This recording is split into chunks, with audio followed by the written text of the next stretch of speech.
Greetings, Commanders! Welcome to Kerrash Landing, the Elite Dangerous community stream. I am Ambassador Kerrash, and oh, wow, E3. What an experience. Absolutely amazing. I can take these off now, I'm back from LA. It was amazing. I cannot describe how awesome it was to go there and help the guys out from Frontier, and they kept thanking me. I was just happy to be there. It was a wonderful, wonderful experience, and I'm sure you all want to hear about it. So, juicy bits, juicy bits. It was just amazing. We got to see the new build, which I'm sure you all want to know about. That build was specific for E3, so it's not something that I think you're going to see in the next premium beta build. But yeah, it was pretty cool. Lots of incremental fixes, lots of big changes. Did I have diplomatic immunity? Of course, naturally. Conquer UK, you can't see the stream. The stream should be going up. Maybe your resolution settings are down too low or something. Maybe have a quick look on that. Crash is still buzzing. Yes, yes, it was absolutely amazing. I was just so happy to be there and help out. It was a fantastic experience just to get there, just to see the room. The room was fantastic. The guys there that helped us put that together did a fantastic job of putting it all up. It was like up in like a couple of days. The booths were all up and already the artwork there was fantastic. So, wow, wow. Yeah, if anyone else has having problems with the visibility on the stream, just let me know. I think it might be your side there, Conqueror, sorry. Play with the resolution off and options or refresh the page. Yes, good plan, good plan. Right, let's get it there. I've noticed since I've been away, the commodities market seems to be completely flooded and changed and different, which is great to see that the players have had an impact on the way that the commodities there work. So I'm going to get into some combat, because there doesn't seem to be an easy way of making money at the moment unless you've got a Lacon or something to that description. So let's get outside and we'll find a good place to go.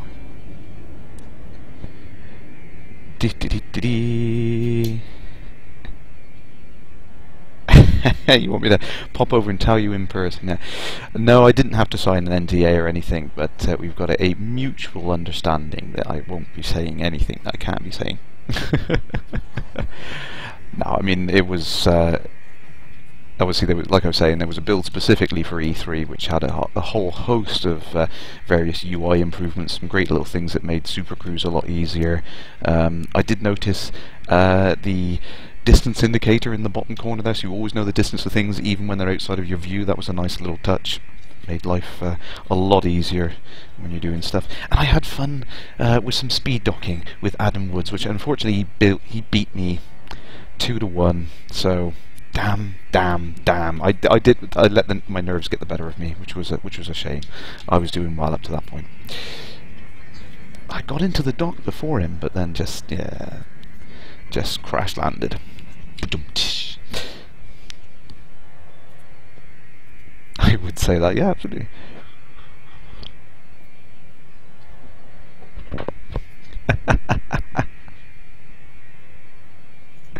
I will tell you as soon as I can tell you stuff. I will tell you stuff, so don't worry about that. No, sorry, no, there was no showing of that at E3. Trying to squeeze specifics out of me. Yeah, I'll give you specifics. Yes, I will. Trying to think what it was. Obviously, there was a few new things shown in the build. There was the new Orbis station, which we've seen some sneak peeks of. We got to have a poke around and have a look at it, and it looks absolutely fantastic. The guys did an awesome job with it. It's actually a more kind of luxury, high development kind of station, and the big ring around it, like the largest part of it, is about 8 kilometers across. Like it's got loads of little habitats inside, little grass and walkways and stuff. If you look through the glass on the inside, absolutely stunning work the guys have done on that. And they're not even finished. They're adding more detail into it. It's just crazy when you look at it. It's just stunning to see all that detail in there.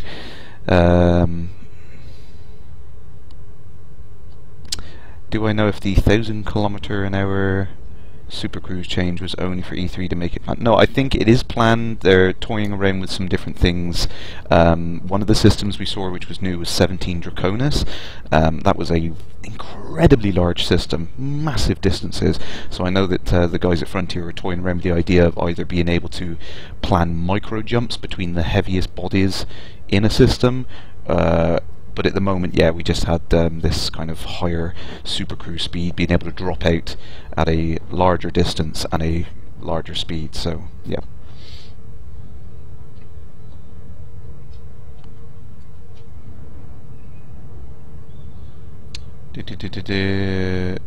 Said, who was that said it was the Hilton Hotel, you lucky git. That was completely unexpected. I had no idea where I was going to be going up until the last minute.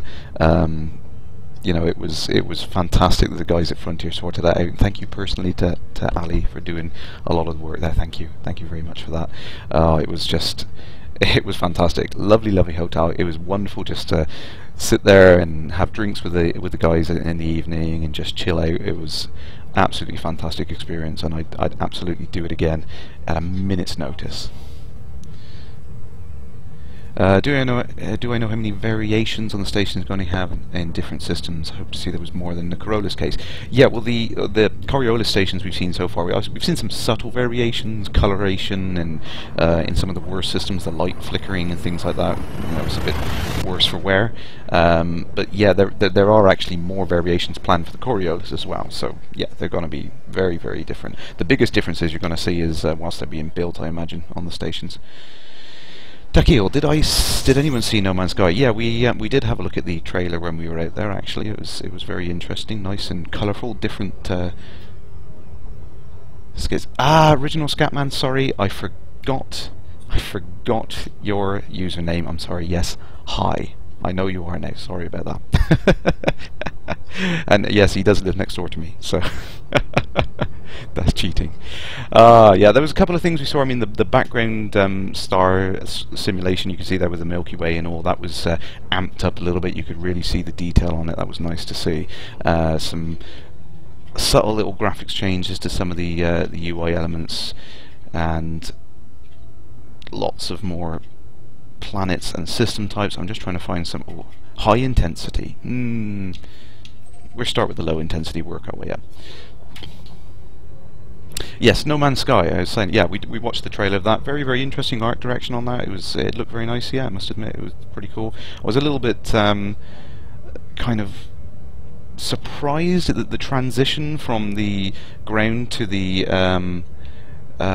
through the clouds. It seemed to just go to fog and then suddenly you're in space. It was like the transition didn't seem long enough. It was very weird, but other than that, it was a very interesting presentation.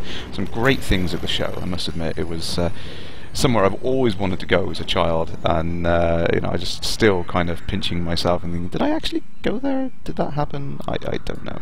What is that? It's a cobra. I am not fighting a cobra in my little piddly sidewinder. I'll start on the smaller things. It's incredible. Yeah, it sped by. It was just unbelievable. Oh, you stupid cobra, I am not going to get into a fight with you. A couple of silly things actually that I think people were asking for, but they have been updated. Just shows you that, you know, Frontier are doing these things even when people are kind of constantly saying, it's like, oh, is this going to change? Is this going to change? The charging effect you're seeing now because of the ship behind me, which is disrupted by its mass. If you manage to get away far enough from it, the rate will incrementally grow. So it's not that kind of, you know, it's 12 now, and then as soon as I get enough distance, it'll be back to 0. It's kind of more of a scale now. So that's a nice little touch. It definitely makes the escape maneuvers more interesting.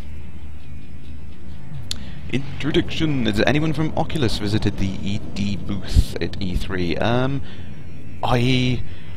I'm trying to think. I don't know if anyone specific came up, but we had some amazing people in the booth. Actually, I wasn't expecting to see. I was, you know, some guys from GameSpot come up. A lot of the folks from some of the other development teams around wanted to come and see what all the fuss was about.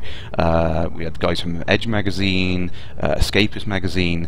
Keza McDonald was there. She was wonderful. I did a nice demonstration for her to show the game.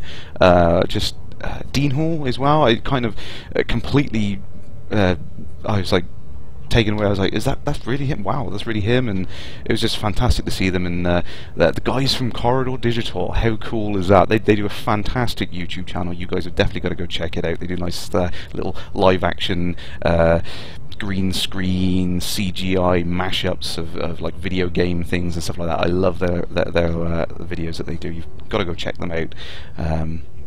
I think they really enjoyed the game. I think everyone enjoyed the game. It was fantastic to see the reaction of people. I mean, press and public alike. People were kind of coming up. Some of them not really knowing what to expect. Some guys were backers. Some guys were heard of the original but missed the Kickstarter and things like that. But I think the universal reaction from everyone was literally just like, wow! It was really, really stunning. I can't say some of the words that some people said because I want to keep it family friendly. So, but no, I mean, I think my favourite reaction was the first time I showed someone the galaxy map scrolled all the way out, and then just sitting back in the chair and, oh damn! So that was my favourite reaction of the entire thing. It was absolutely brilliant. Iron Voss, yeah, you can restart the charge sequence when you're further away, rather than waiting for it to charge slowly, but now it'll automatically, kind of once you get to that distance, it'll just suddenly whoop, accelerate, so it's kind of like a smooth transition. When you know you're getting away, the charging will happen much more quicker. Fossiltron, we thought the E3 was not public. Well, when I say public, I mean like there were different people to do with the industry coming in, which, you know, may or may not be showing a game. They could have been like hardware manufacturers, you know, things like that. There was lots of different people coming in and out, so it wasn't just media. You know, there was lots of variations of people in there.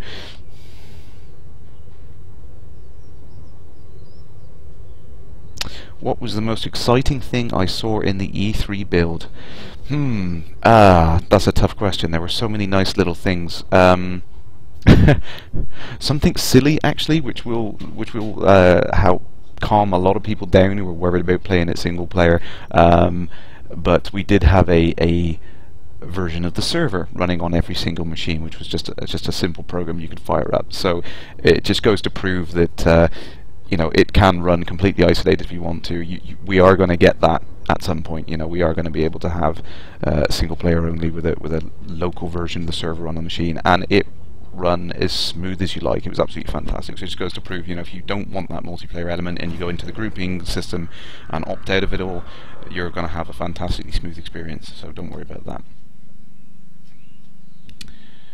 And no, before anyone else asks, because I had lots of questions about this, no, I did not borrow the server exe or copy it anywhere, and it would have been useless anyway because it was completely specific to that version of E3. So sorry.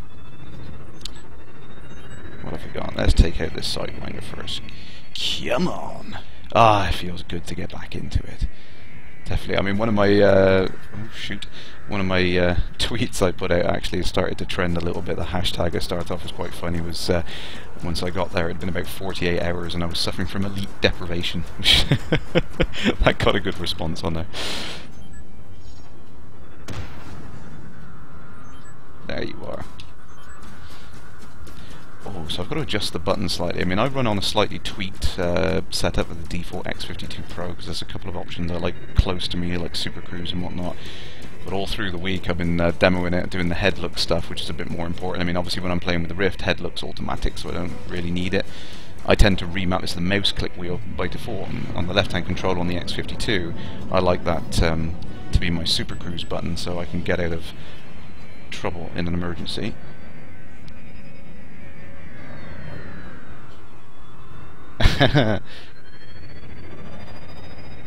Jay Quartz, you are very welcome. I was glad to do it, and I think we well and truly sold the game. I think every single person walked away from that booth thinking it was a thoroughly impressive looking game, and everyone was interested. Oh, I've got a cobra on my tail as well.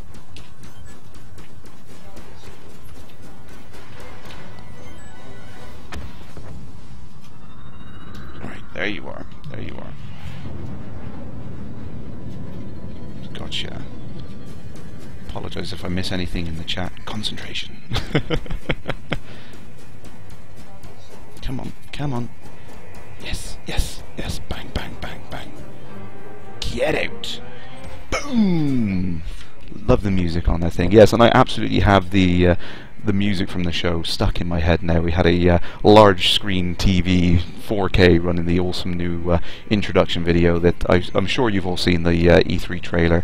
Fantastic, showing some lovely little details on there if you look at it carefully. People walking around on the launch pads. Wink, wink, nudge, nudge, say no more. Which is really awesome to see.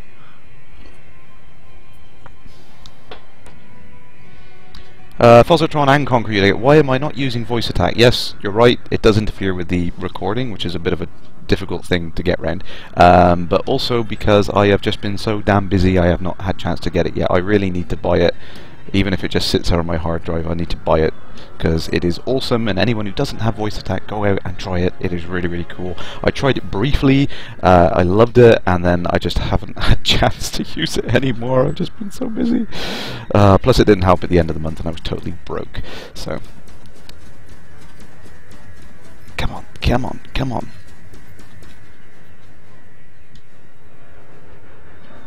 Jay Corson, was there two versions of the trailer? No, there was only the one version of the trailer. The same one should have went up to you guys. It's just one of those things that when you're up close on a 4K 55-inch screen sat there in front of your face, you can kind of pick out all the details. Ah, dear, absolutely amazing. There are some pictures of the booths and all, but in the moment I think they're kind of holding off on them. I think Dr. Wookie has put some pictures up on the forum which you guys can check out. It was kind of difficult for me to put stuff up. I wanted to give you guys some more updates, but it was kind of difficult because it pretty much I had to give Frontier and the press first kind of dibs on the putting those things up, so I couldn't really post many pictures. It was a bit difficult. Where is he? Has he gone silent?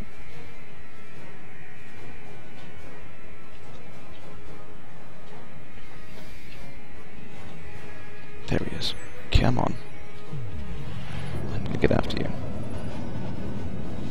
It's £5. Yes, I'm that broke, Fozza. I'm absolutely going to the States is not cheap. Come on. Take you down. Come on.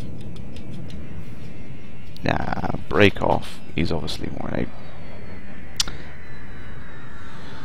Lave Radio did absolutely struggle to get hold of me. It was really, really difficult. I had a limited Wi-Fi signal there once the show started. It was insane. It wasn't just the you know, the lack of Wi-Fi signal, because it was all being shared everywhere, and there was like literally I've never seen so many Wi-Fi hotspots in one place at one time. But yeah, it was just really difficult to get a slot. I mean, I was in someone else's words there, I was hopping around like the Energizer Bunny, you know, demoing the game to everyone. I was just so kind of eager to show it to everyone and everything. And I think Frontier really, really appreciated that. Actually, they you know, were really pleased with how well I was showing things off. So, but I mean, like I said, I was just happy to be there. So, come on, take you down, come on. Hopefully we can show you some more pictures of the booth at some point. And some excellent things. I mean, Gwen's Cobra was absolutely amazing. I really loved it. I mean, I've been saying for a while that I can't wait to see it up close, and it was absolutely stunning. She's done a fantastic job, and she's planning on doing more to it as well. She wanted to add more detail to it and finish off the paint job and everything. I mean, it was already stunning as it stood, and so I can't wait to see her updates on this. So definitely, you guys should keep an eye out on the forum and see what else she's got planned. I have now lost the capital ship. There it is. Too far away.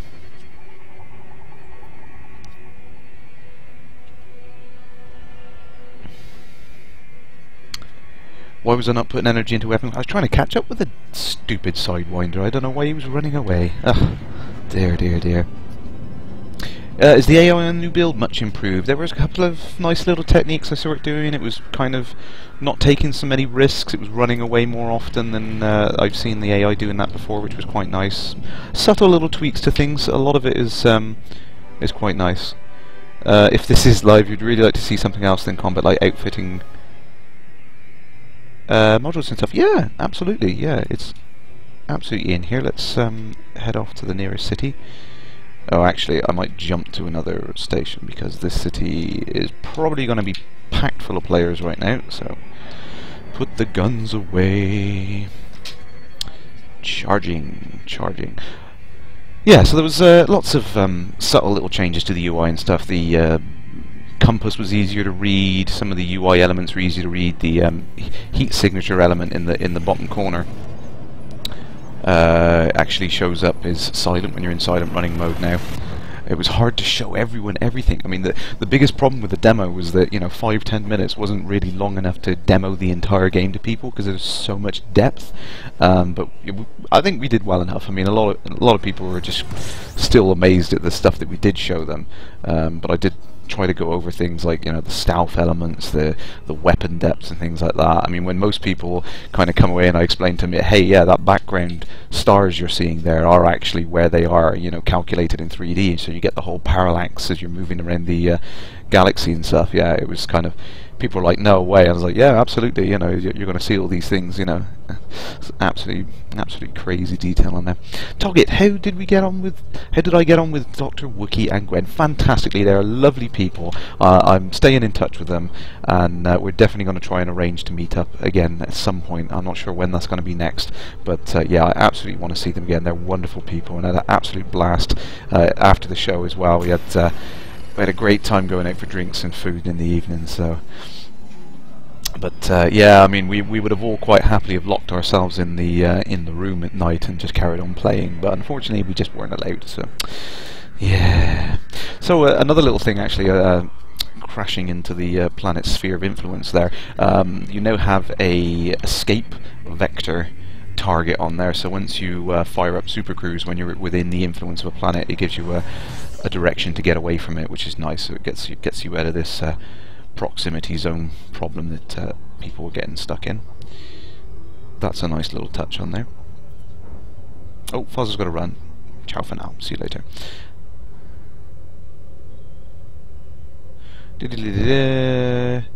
I guess like docking modules, docking assist is ready for purchase. No, not at the moment.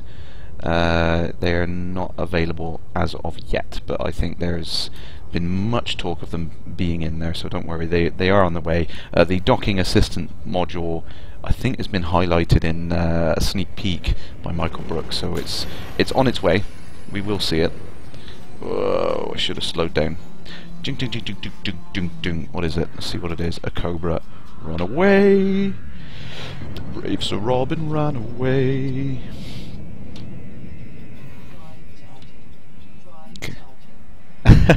Don't worry about your spelling or grammar, it's not a problem, honestly. My spelling gets much worse when I'm frantically trying to slam on the keyboard in between doing things. Like, it's like, yeah, there's a ship, just yeah, right, hang on. It gets much worse. Sip of tea in the official mug. Well, not the official mug, but thank you, Psychocare. Ah, tea, coffee, wow. Yes, it is coffee. I am absolutely majorly jet lagged. I have no idea what time my body thinks it is right now, but I'm desperately trying to get over it. I absolutely want to just give you guys a recap of things. Ship lights, yes, so ships even have lights, which are at the moment only really good for like going around asteroid fields. You can see things like that, and flashing at other players, sweetie. But it was really fun to see. Actually, the Frontier guys are well aware of the old wing wag that people use to kind of say hi. That was really funny, actually.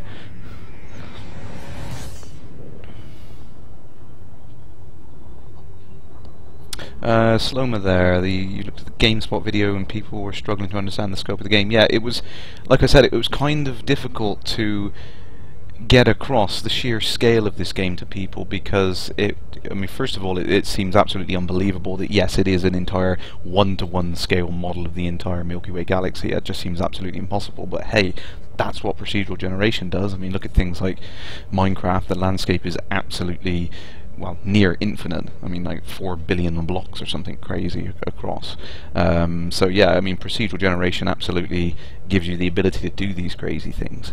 And yeah, it was hard to get that across in 5-10 minute demo, but I think we sold it well. I think, you know, like I said, everyone come away thoroughly impressed. So yeah. Monty Python reference. Yeah, I think that was the thing. I mean, Gwen and Dr. Wookie, we were all kind of sharing Monty Python references and things like that. It was absolutely hilarious. We all, you know, just absolutely clicked with the sense of humour and everything. It was really great fun.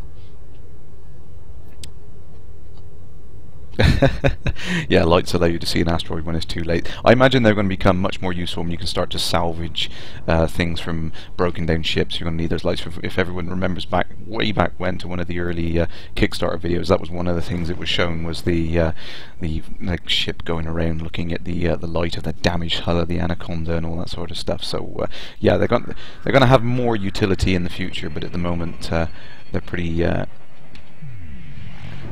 useless right now, other than a little bit of communication, which is nice. Locutus! Yeah, that's no worm. Did I get a go with a DK2, and is it much better than a DK1? I didn't, unfortunately. The Oculus booth was there. It was insanely busy. You could not move around. Everyone was really enthused to see what the Oculus guys were doing. But I know what it looks like, because I've now played Elite with a 1080p headset, and OMG, I am kind of regretting not pre-ordering a DK2 now, because I want. Yes, and Elite Dangerous does support the DK2 now as it stands, and it does have the positional, you know, translational head tracking stuff, so you can lean in, get a closer look at that scanner at the front there. It's going to be fantastic. Can't wait for that. A couple of other little details that I notice in there. Once your landing gear is deployed near a station, there's a top speed limit, I think, of 120 meters per second now. It's a nice little touch. It definitely kind of makes docking a little bit simpler to do. You don't have to worry about overshooting things. But also it plays well into the whole idea of like a system of laws going into the game, so that people aren't slamming into each other at top speed inside the station like I'm about to do now. Whee!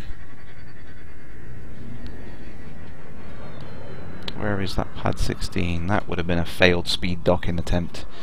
Yep, Adam would have already landed by now. Damn.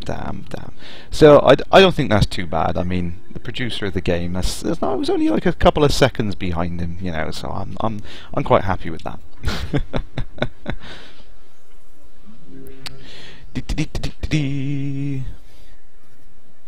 Damage models. Yes, there will be damage models, and yes, it is a case of soon TM. They are going to go in there. I didn't see an update to the damage model, but it was nice. I think I saw, you know, like scuff marks and things on the paintwork, so I'm not sure if that was in there before. McKay, can you use the Oculus Rift with glasses on? Yeah, I mean, certain types of glasses fit much better into the shape of the Rift. There's quite a space inside there. You know, it's relatively deep. I mean, you can get in there. Some people's glasses are, you know, quite too wide to go in there, but most people's glasses actually fit in there quite nicely. What you'll find is the lenses that go in there are interchangeable. There's 3 of them, so if you have some form of correction, sometimes swapping the lenses out will take the place of the correction of your own glasses anyway. So you don't need to wear your glasses in there. It'll work quite nicely without having to use glasses.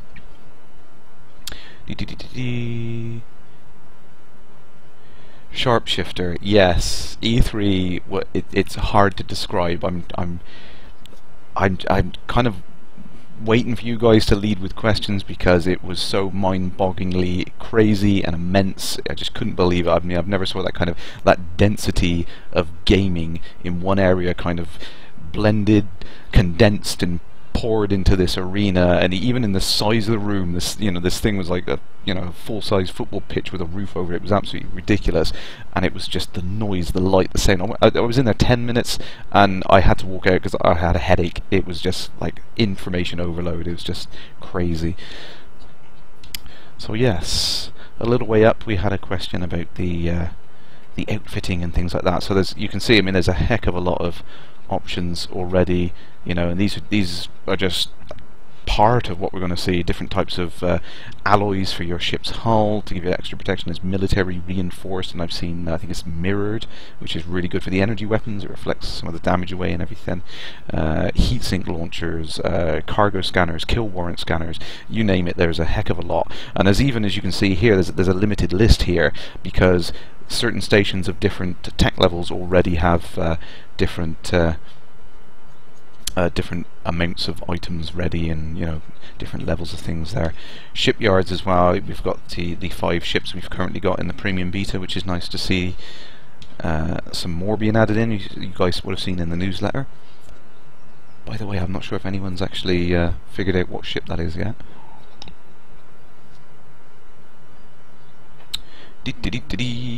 Is there no background music going on? I may have turned it down, because I'm constantly fiddling with options. No, the background music is up, but it's very kind of circumstantial, it's kind of dynamic based on what's currently going on. So there was a little bit in the last battle, but oops, wrong camera. Come on, there we go. We're live. What goes wrong here? Yeah, so the other thing you got now is we've got the commodities market, which is, oh, it's lovely to see that. Ah, dear, right. Did I get a chance to see the other VR helmets? Yeah, I did have a look at the Project Morpheus thing. I didn't get a chance to try it, but it was we got turned away from the booth at one point, and they were being really cagey about what they wanted to show there, which was difficult. But it was nice. I mean, the Oculus stand was nice because they had all of the original prototypes up on shelves and stuff, so you could look at them. You know, it was nice to see how well people were using the translational tracking thing, and I mean, it also makes the motion sickness problem go away.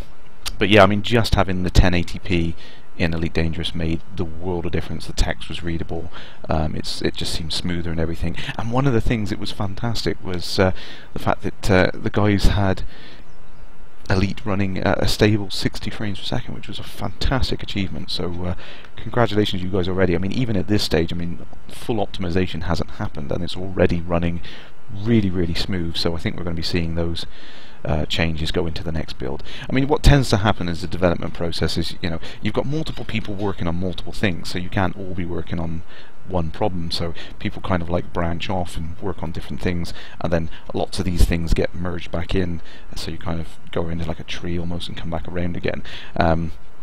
But you won't see everything coming in. Some things will be incompatible and stuff like that, so you end up with kind of like this kind of constant kind of, it diverges and then it converges again. So some things we'll see, other things we won't. I'm hoping we'll see some of these optimizations, because it made a big difference, particularly on the Rift.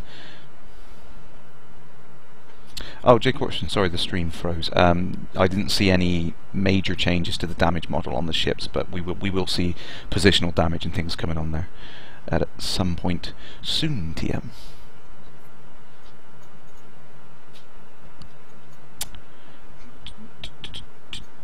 Chemo there. Right. How many of the Frontier team went over the UK? I think there was half a dozen. I know all their names now. I'd have to count it to be sure. Have I read any of the tie-in novels already? You're in the middle of Kate's, which is really good. Oh, cool. I want to see that. Yeah, I know. I want to read it, but then there's the things we're going to say. I want to see the tie-ins to the game as well. I've started reading Drew Wagar's book, which is absolutely fantastic. I mean, I don't tend to read a lot of fiction, but yeah, wow, I'm like just engrossed in it. The drive into the airport, I completely missed. Wow, it really just grabbed me and held on. So I think, looking at the commodities market, let's have a look. Where are we? We're in Freeport. See if we can get some good stuff here. Yeah, we can actually. Medium supply of that. Yeah, let's get some. Let's get some. I did check this out at like 2 AM this morning, and the market was all over the place, and I don't know whether because of that was player interaction. I mean, it was good to see. It was nice to see that the changes that occurred over that time, so it was really cool. McKay, so fuel will be in the update as the new station is so far away. I don't know. Was that mentioned in the newsletter? I've honestly kind of not slept much, but I have at the same time. You know what I mean? I've just been all over the place. Probably missed that. I didn't really get a chance to read the newsletter because it was released when I was on the plane, and wow, I didn't need to read it. I lived it. Right. Get your ass to Mars. Or Dahan. Let's go to Dahan. Do. Don't know why I lean. Whoops. I don't need to lean, I'm not wearing the Rift. So I've assigned all sorts of crazy buttons to do all this, so there you go. Yeah, I'd like to see fuel actually, McKay. If they've added fuel in the next build, that'd be really interesting to see how that mechanic plays out. I know it was the last thing that was going through the decision forum just before I left, so it would be nice to see.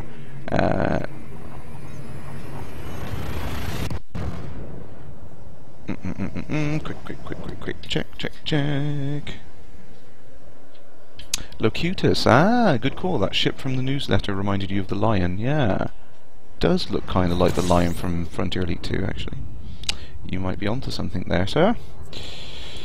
Dahan Gateway. It feels good to be back in here. It was kind of crazy. I mean, I was surrounded by these machines, but it was very difficult to get a chance to have a go on the game. Obviously, we were trying to demo. I mean, I did a couple of like demos personally for some of the press and everything that more just wanted to watch and see what was going on rather than get involved themselves. So, Petrus, you'd like to see some serious network updates? I think that's all that's all in place. I've seen some messages going back and forth about network optimizations on the forum and also. Tequila, do you know if the background simulation is currently affecting the state of the Federation Erenin conflict? As far as I know, no, I don't think it is. It's just kind of ongoing just to give us somewhere to farm credits, really. But eventually it will. If you travel far enough out from the starting point, you will see less and less players. But you may discover a system and get to name it. Yes, absolutely correct, McKay. Yeah, the players are going to tend to gravitate towards the highly populated areas. That's just naturally what happens in multiplayer games. But yeah, if you get out and find undiscovered territory, then you will get the chance to name it, which, that's going to be so much fun. I mean, it's one of the reasons why I joined the Great Expedition. Look at that. Look at all those dots. And this was my favourite part. I mean, showing this to people and, you know, scrolling up and down through the sheer thickness of the galactic disk. It was like, yeah, check it out. Check it out. Awesome. And I particularly like, you know, some of these stars are so far away. It's going to be really tricky to find a jump route to some of these things because they're so, you know, sparse at this distance. But yeah, I can't wait to get out and explore that. And I can, whoops, there we go, wrong one. Wow, there we go. Yeah, definitely I can note now, looking back at this, the galactic center has been kind of given more density to it. It definitely looks brighter, more clouds and that not. Yeah, whoa. But that, I mean, that's still impressive when you go there and see every single dot of light there that you can visit and explore. Can't wait. Cannot wait.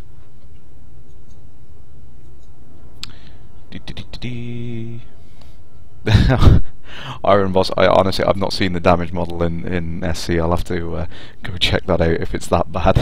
That sounds funny.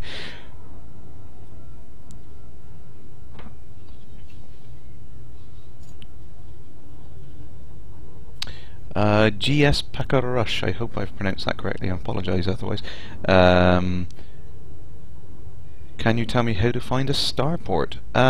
It should be the easiest way. It depends on what controller you've got. I think 1 on the keyboard is the default to get you over to left-hand view, and then you should be able to just scroll up and down on here. Now, you will always be in a system. You're not going to be outside of a system, so you can go up and down until you find one of these dodecahedron symbols, like the square with a diamond inside it.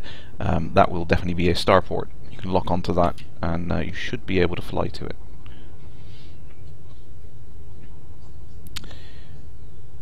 Jock Pants, evening, Commander. When am I? There are no plans for that. If there were, I couldn't tell you.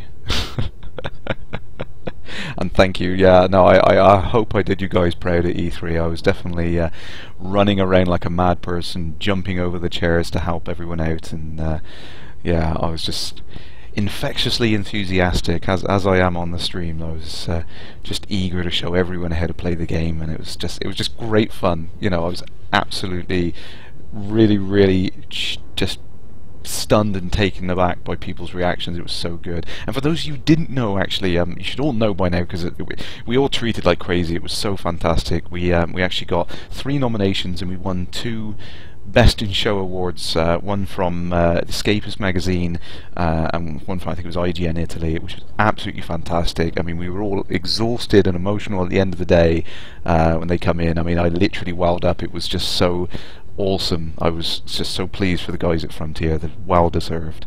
And I mean, it just was the icing on the cake to top it. It was fantastic. Esben Rose, do you imagine it could get lonely in the universe?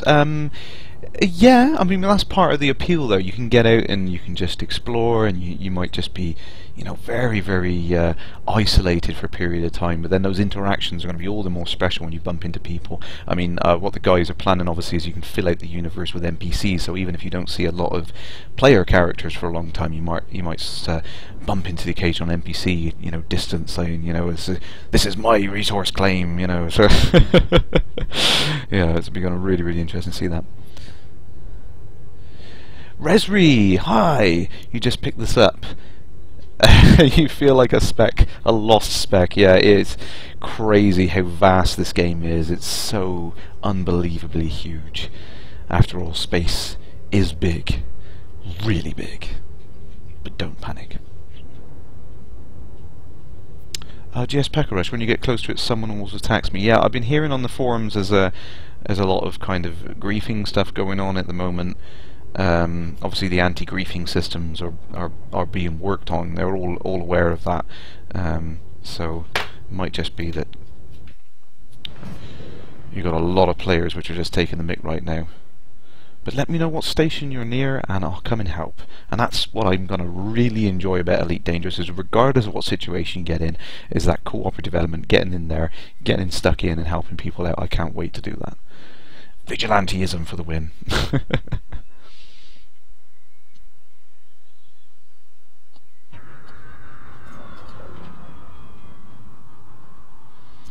Evening Phoenix.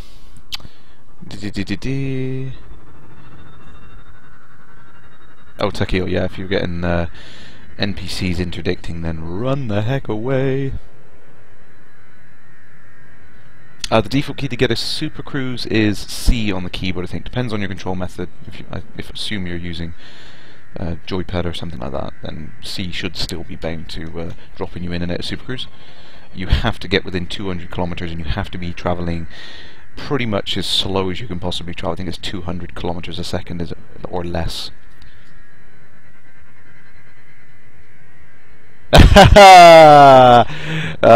Greetings, Commander Woods. I just spotted your thing, and yes, I forgot about us all singing Queen on the way to the airport. That was fantastic. How's your makeup, by the way?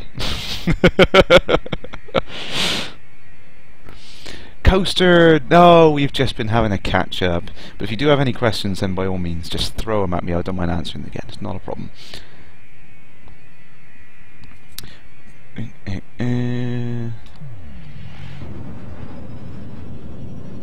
Esben Rose, no, there's no third-person views as of yet. Other than when I get out into outfitting, so kind of need something there at that point. Crash, did you see any new planet types? Yes. I'm not sure if I can tell you, but yes. You're very welcome, Commander Alexander. I just hope I did all you guys proud, absolutely. Phases to stun, yes, most wanted list. I think that is one of the things planned, actually, is you're going to see players attacking players are going to get a huge bounty on their head. That's something I remember David saying. Yeah, and yes, that is the A Wood. Sorry, I've shouted you out now. Everyone's aware of it. Sorry. No, not so flawless, I don't think. Bit shiny. I'm really shiny. I got really poor lighting here, so yeah, I could do with some anti-shine. Right, let's get in there, thing. Should really try a speed dock, shouldn't I? And just prove that without the pressure I can do it. But then that's just silly.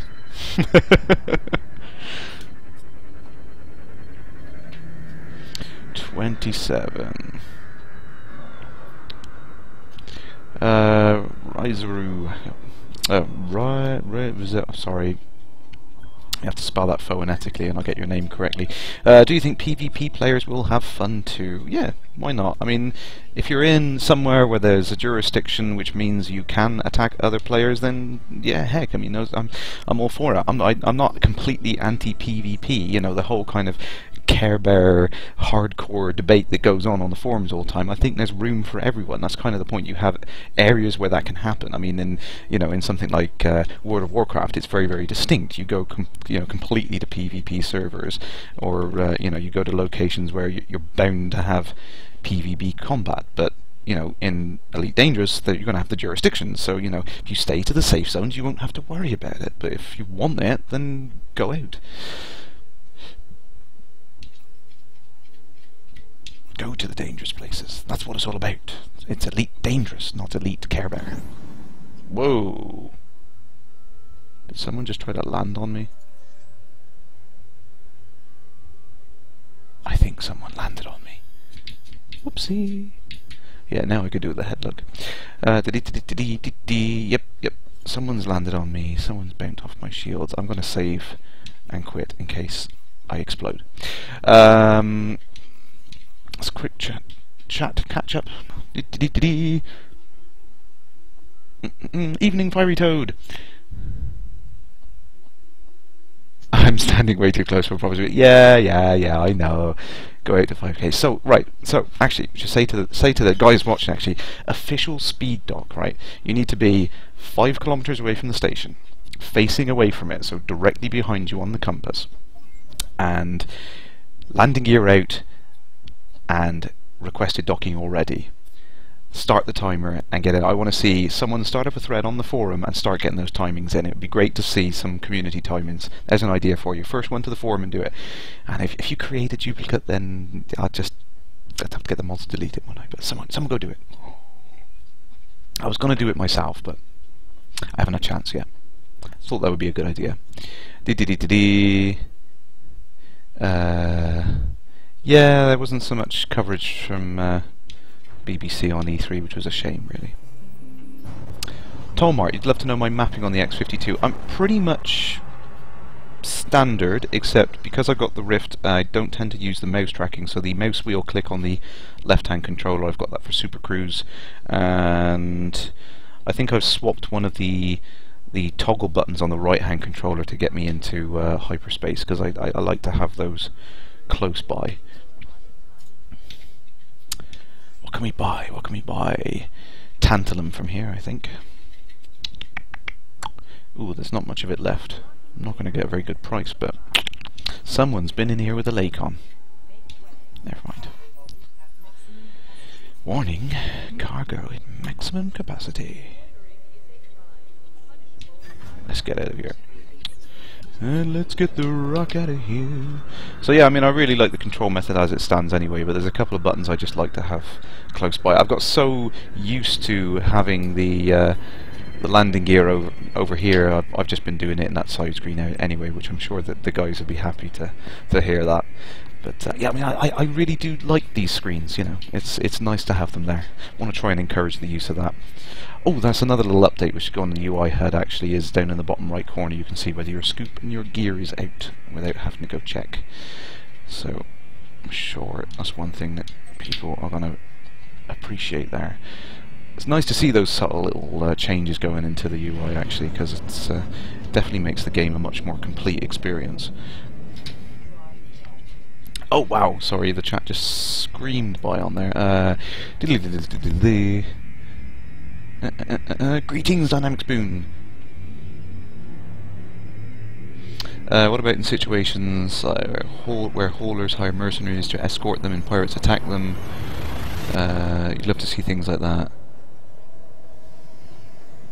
Not entirely. I think you can still have those interactions. You're still going to be able to have those PvP interactions there in those sorts of situations. I mean, I'm looking forward to that.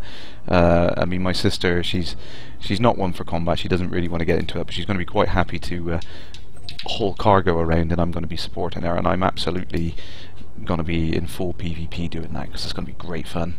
I can't wait to do that.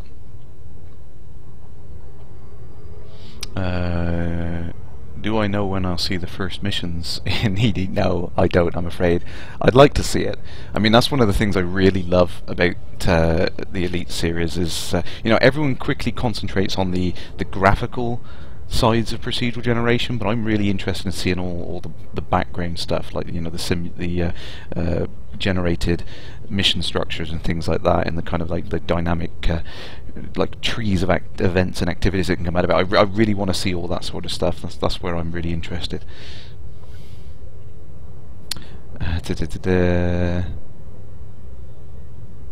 Sorry, I missed part of that, Phoenix. I don't know what Kate has something to do with.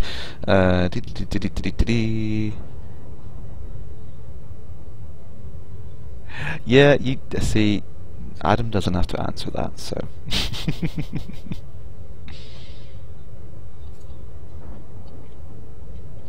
Tomart, yeah, it is really handy having that little landing gear indicator in the bottom right, because I'm constantly kind of like, yeah, did I? Yeah. See, naturally doing the head turn there. Gotta love it with the Rift. It's awesome. Scrappy Dog, evening.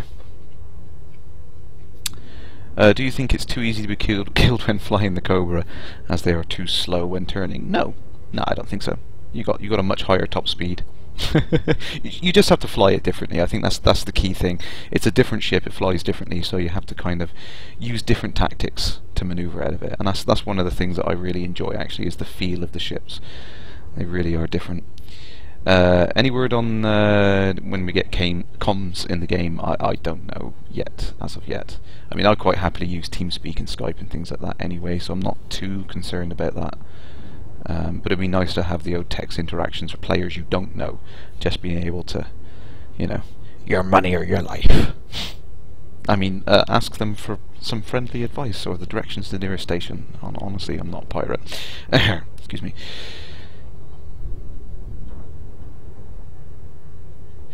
Stop chasing Adam. He doesn't have to answer. And all of those questions, the answer to that is soon TM. So, there you go. There you have it. You heard it first.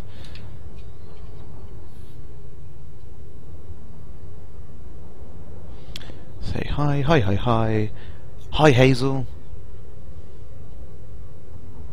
Petrus, yeah, graphics are, you know, the graphics are fantastic. I love, you know, procedure generated graphics. It definitely is something which kind of draws me in. I'm one of these guys that can sit here with fractal programs and just keep zooming and zooming and zooming and zooming and and zooming and zooming. I love that sort of thing. So it's, you know, it's absolutely a big interest to me. But definitely the things you don't see, I'm really interested to find out, because people don't ask those questions, but I'm really interested to see how the background simulations generate all of these events we're going to see.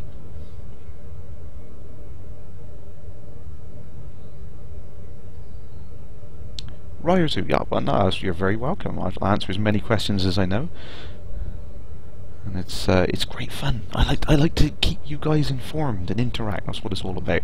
And we'll definitely have some other guys on the show. Whilst I'm thinking of it, actually, I have booked in the Ambassador Dr. Wookie himself, so he will be on the stream next week on the 20th, I think that is. I'm going to have to do it on a Saturday because of the time zone difference and all that stuff. And I will be getting Gwen on at some point as well. I absolutely have to have Gwen on. She's a wonderful person, and I miss talking to her already. Didn't want it to end. It would have been lovely. Just stay there, carry on playing all night. That's one of the reasons why I can't wait for LaveCon. It'd be really great to just stay up late, LAN party in a way on Elite Dangerous. It's going to be really, really cool. Coaster 45, a new trading UI. No, I don't think there's going to be a new trading UI as of yet. Definitely going to expand because we're going to see more commodities and things. But Impulse B. Do I play with a flight stick? Yes! X52 Pro, and it's friggin' awesome. It's definitely the best way of playing it. I mean, that was one of the things that David said at E3, actually. You know, he started playing it with the joypad, which is a nice way of playing it. It does work really well, but since he's gone back to the flight stick, it's definitely the way to go. It's awesome. And there is a whole range of sticks you can buy, actually. I mean, the X52 is pretty good value for money because you get 2 base units. For those of you who've never seen one before, here you go. 2 components here. You get more buttons than you can shake a stick at, so you can map practically every friggin' action to something, you know, including one for, you know, getting the kitchen sink out. It's really, really crazy.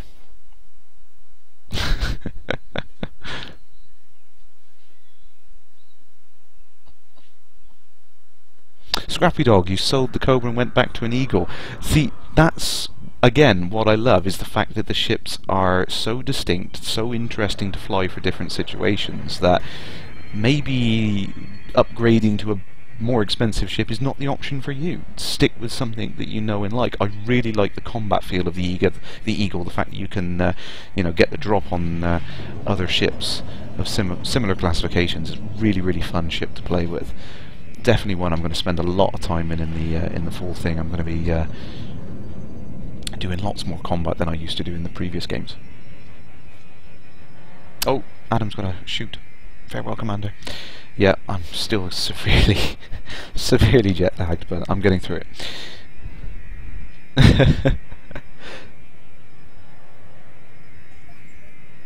Riseru, was there any information about the standard beta? I don't know when the standard beta is, but we do know the next build is going to be out summer. That's the official line we had to give people. I wish I could say more. Oh, it was so difficult. It was so difficult knowing things that you wanted to tell people and you're so excited to say and having to hold it back. It was... yeah, really, really hard.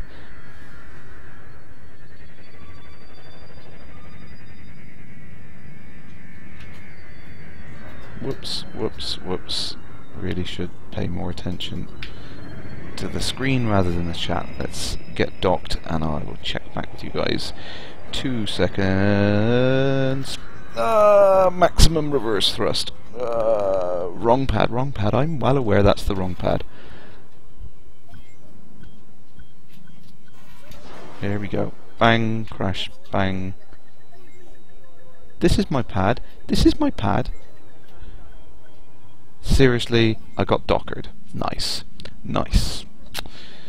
Ah, dear, dear, dear. So those of you who didn't catch it right early on, actually, that was one of the things that was a great little thing to see, was the server exe.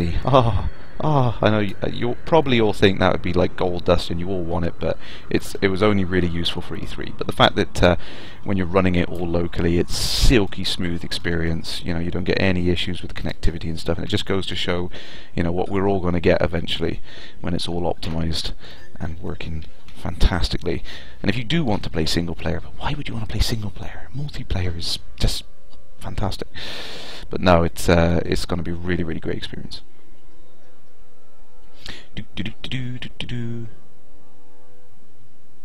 I get a hopefully I will get a Cobra next week from my Wookiee co-pilot. Yeah, sorry for the delay on the questions as well. I'm not ignoring you. It literally is the way that Twitch works. There is something like up to a minute delay sometimes of the questions and the time you're seeing my answers. So. Phoenix, you can make the 5th. Yes! Yes! LaveCon! LaveCon! Whoa!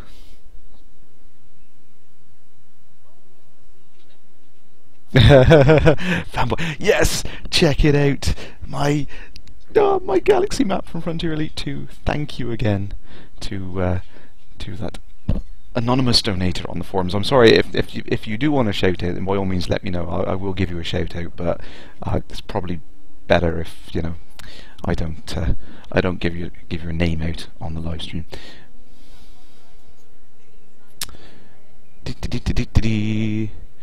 Indicators for lights on off on the dashboard. Yeah, that might be okay. Probably be able to squeeze that in somewhere. Not sure. Alright, bear with me 2 seconds. I have to pause the stream. 2 seconds.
Apologies for that.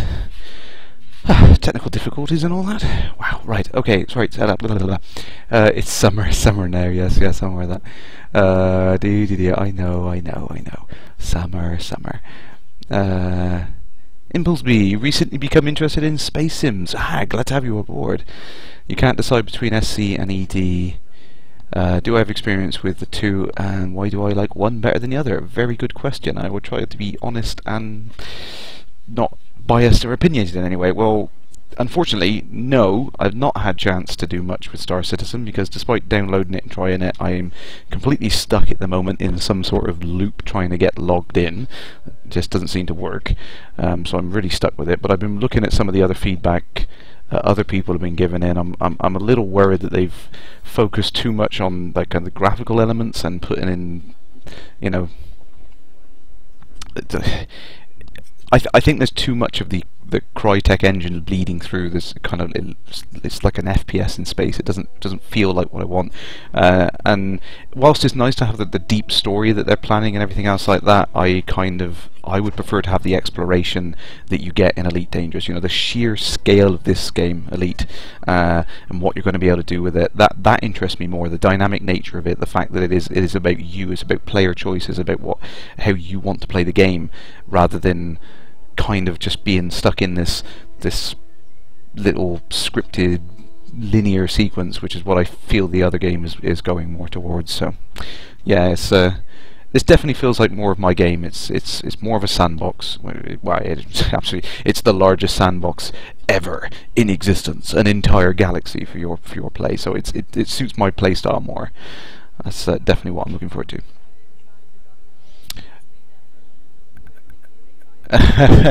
Petrus, yeah, the release date for ED, I'm not sure if it's been announced, but it's definitely going to be sooner than Star Citizen by the looks of things. I mean, yeah, Drop Bear, you got a point there. I mean, I've backed both. I've got both. Hopefully, I can at some point play Star Citizen so I can compare it. It'd be nice to see what we're going to have available. I sold that tantalum, haven't I? Right, where am I? Shango Dog. In booties. What can we buy? Ooh, marine supplies are pretty good. Get a good price on those. Crop harvesters. I'll get a good price in Erin in for those. Let's go those. I want to have a little bit of credits left over in case I get into trouble.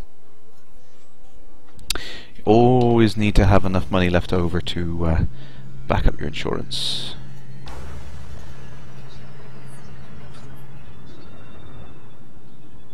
Impulse be the only thing wearing you is if the cost of your ships get destroyed. Will you be able to pay with in-game money or just spend on it? No, you can. Oh, I think I just kind of covered that accidentally then. Yeah, you get, there's a in-game credit insurance system in Elite Dangerous, so you can kind of pay for whatever insurance level you want, and the cost of your ship will be drastically reduced. You won't have to re-buy them or anything crazy like that. Which I'm hoping won't happen to me on the way, but if it does happen, I can demonstrate it to you. If I slam into the space station in some way. And Takio, yeah, you've hit the nail on the head there. It's about 5% of the total value of in-game credit. So if you kit out your ship with more equipment, it'll be more expensive, but your insurance will be more expensive. Commander Sloma, yes, you're going to LaveCon. Go to LaveCon. There's some fantastic things planned. There's some fantastic things that aren't planned. There's some fantastic things I want to tell you, and there's lots more things I can't tell you. So go there. Go to LaveCon. Everyone, go to LaveCon. It's going to be awesome.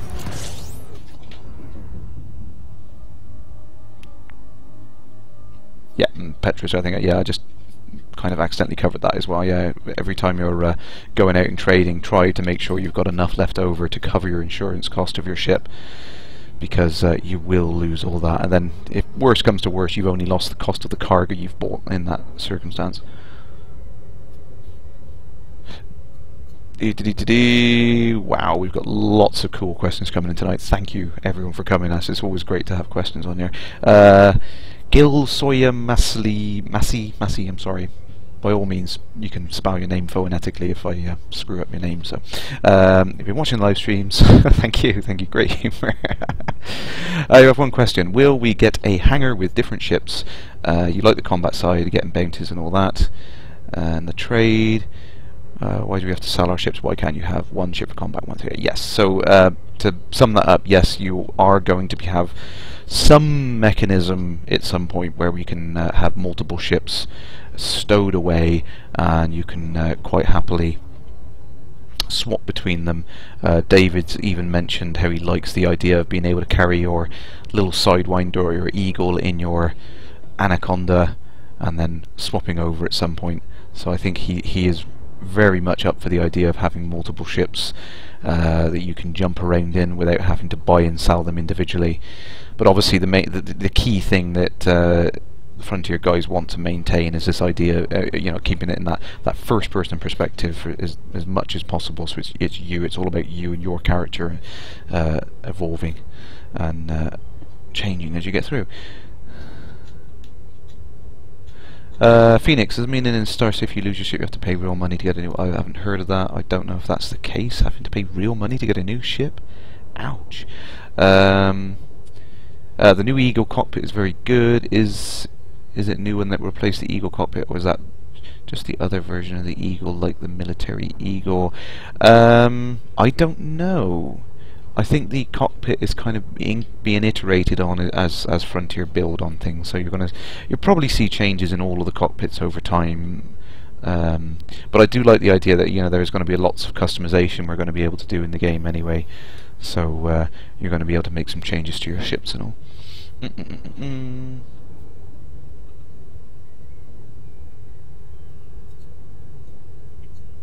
Any sign of the aspirator yet? Unfortunately, no. Short answer, but no. A sandbox with 40 billion grains of sand. Yes. Absolutely huge.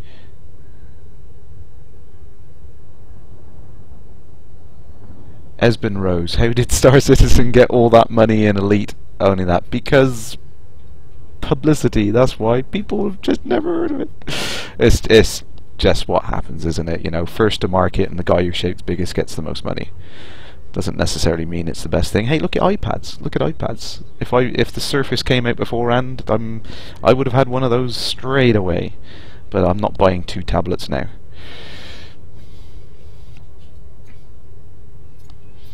Rezaru, do you know if Frontier plan to make exploration fun?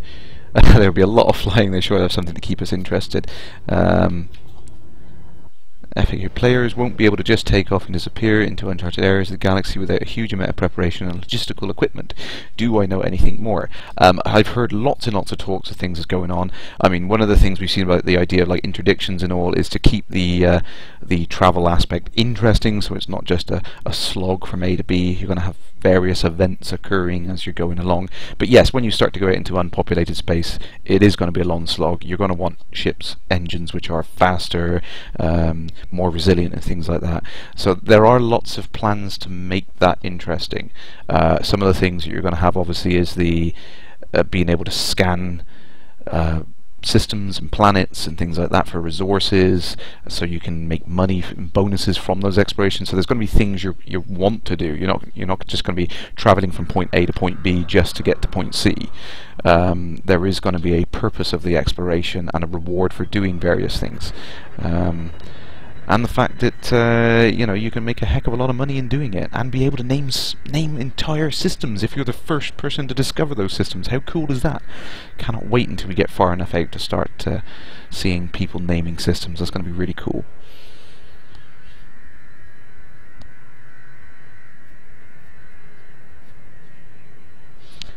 Petrus, yeah, you got a point there. You can buy into the game right now. You can get into beta if you go to elite.frontier.co.uk. You can buy into the premium beta now for I think $150. The final game will be $50, and the expansion pass will be another $50. If you buy into it now, you get all of the expansions for free. I've been saying that all week. And that's why I don't know it in pounds, because my head is in another continent right now.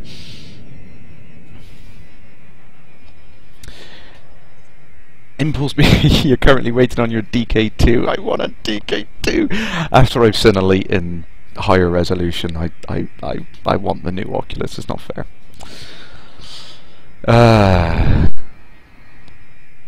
Yes, definitely buy Elite Dangerous now. Elite Dangerous is a fantastic game with or without the Rift. I could quite happily play it like this for hours on end. I mean, I tend to do it only when I'm on the stream, because it's definitely easier to do the stream without the Rift on my head. I have to keep popping it up to see you guys and everything. But yeah, definitely, it's a fantastic game with or without.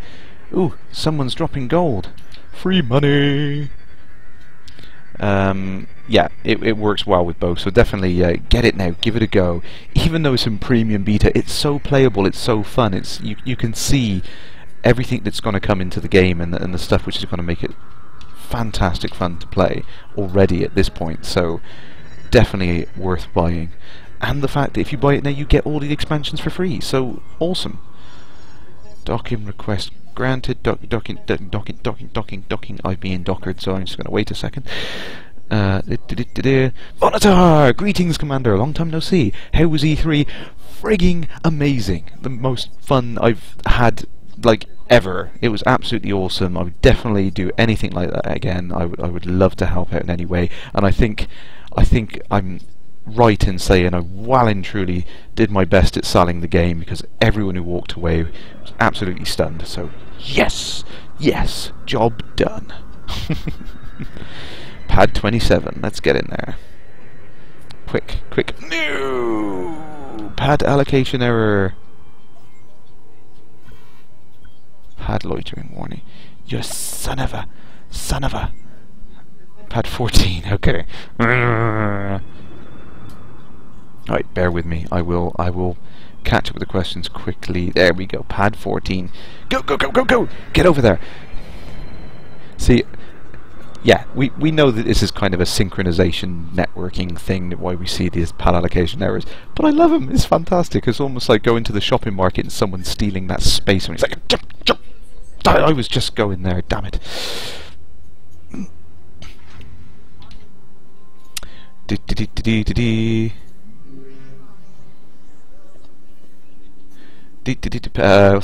People lose their minds when seeing something build on the Unreal Engine. Yeah, I was thoroughly impressed with the Unreal Engines. Those guys were in the room next to us, actually. I love the work they do with their rendering techniques and all. It's fantastic. High supply, low demand. Damn you. Damn you, damn you, damn you. Why are the crop harvesters in high supply in an agricultural environment? They should be... Damn it, damn it, damn it.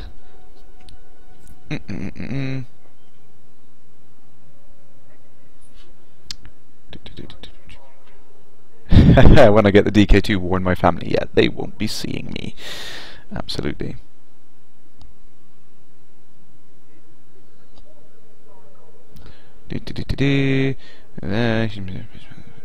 Seen the chat.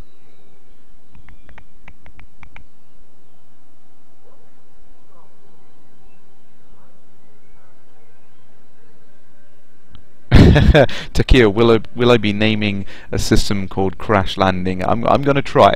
One way or another, I am going to try and blag to get a location named Kerrash Landing. I think once we've got planetary landings and we can get down and have starports on surfaces of planets, I have to convince Frontier to have one called Kerrash Landing. I think that's an absolute must. So I am so annoyed with losing money on the stock market. I'm going to go back into some combat. Well, I didn't lose money, I just didn't make as much as I wanted to. See if we can get ourselves some better. What have we got? A gimbaled pulse laser. Might be worth the upgrade, but I'm quite happy with the class 2s at the moment, and I'm getting used to using a fixed weapon. See, that's one of the things that's kind of odd with the default ship loadout you've got at the moment. You start off with the lasers, which are technically harder to use, so I think it might be worthwhile that being changed at some point, so you get a bit of a balance that maybe you'll start off with a class 1 gimbaled laser loaned to you on the Sidewinder to make combat a little easier. I don't know, it's kind of what you want that learning curve to be. It's a question of balance really at the end of the day, isn't it? Yeah. You should... Oh! Commander Mordib! Greetings, Commander! There's a name I recognise. Now, should I yoink some of this gold and make a bit of money? It'd come up stolen, but... meh. Nah, let's get into some combat. Federal distress signal. Get in. Here he comes to ruin the day. Mass locked, mass locked, mass locked. That was one of the hardest things to explain to people. I mean, people got it as soon as I explained it to them, but it was kind of difficult to explain to people why mass locking was in there and what the purpose of it was and everything. I mean, it's, yeah, okay, it makes scientific sense that if you've got some drive that allows you to warp space, then a large mass nearby is going to cause you some serious issues. But yeah, it was kind of difficult to explain. But as a gameplay mechanic, I mean, it absolutely makes sense. You know, you want to kind of encourage those combat interactions, so it makes sense to have it in there.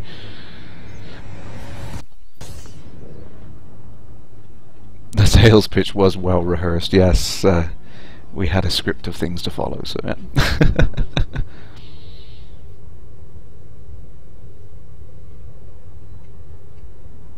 Yeah, yes, it's great to see the old mechanics from the original game coming back. Yeah, I mean, loads of little things. I mean, it was one of the things I was explaining to people, like the scanner in the center. You know, even back in the 80s, it was a fantastic idea. Now brought bang up to date. I mean, it's just so flawless. It just does the job. You know, the scanner, it absolutely works so well. You get instant situational awareness of the location of things, and particularly with the rift on as well. You just kind of look, boom, it's over there. You know where things are instantly looking at the scanner. Commander Sloma there. Could I show the galactic map exactly where 17 Draconis is? Yeah, absolutely. Let's see if we can find it.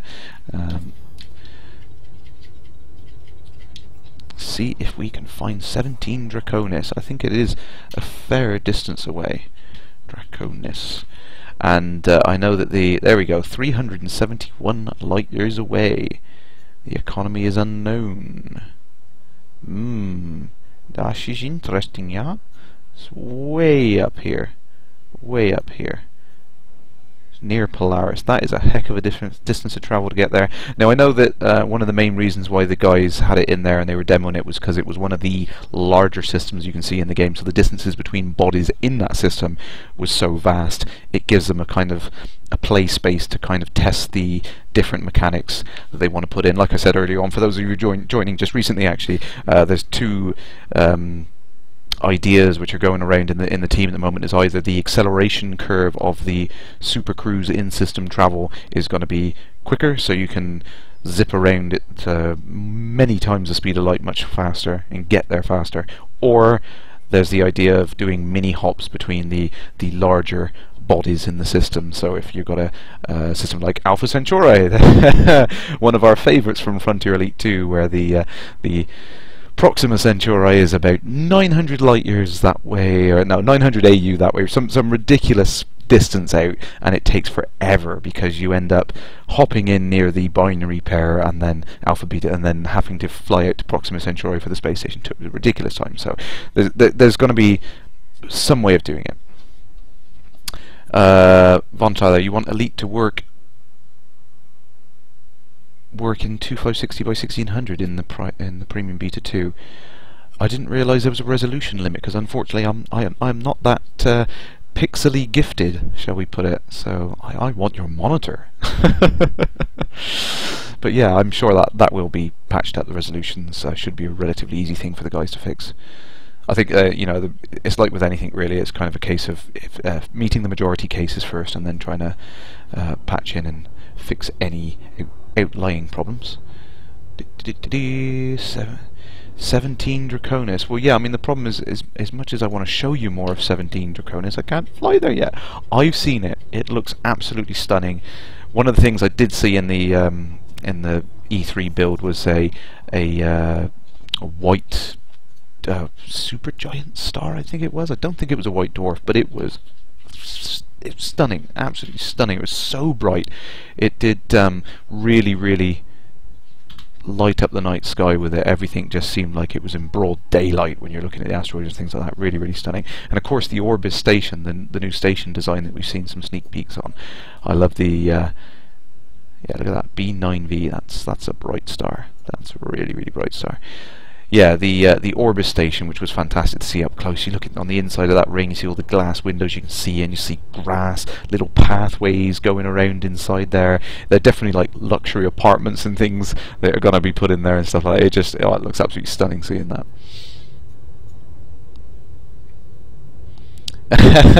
That's right, Tom Mart. I need the DK2. I'm a dev. I need the DK2. So, you know, it's a dev kit. I'm a developer. I need it.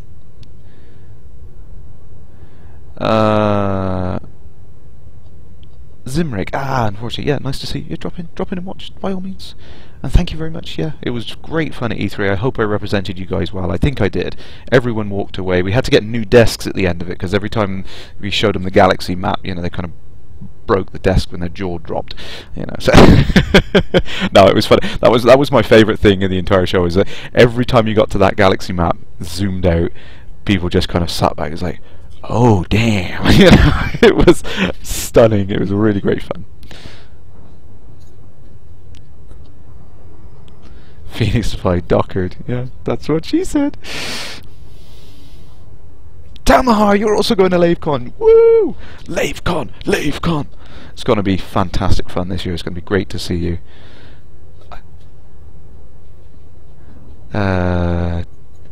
Techio, yeah, I can see that with the stock market. There's been so many deliveries from LaveCons. They've just flooded the market. But that's great, though. It's great to see that player kind of interaction is evolving and changing the background simulation already at this early stage. Obviously, when we get more and more systems things can be passed around in, players are going to have less of an impact there, so we're going to see it more balanced out and fair. But it's great to see that already working.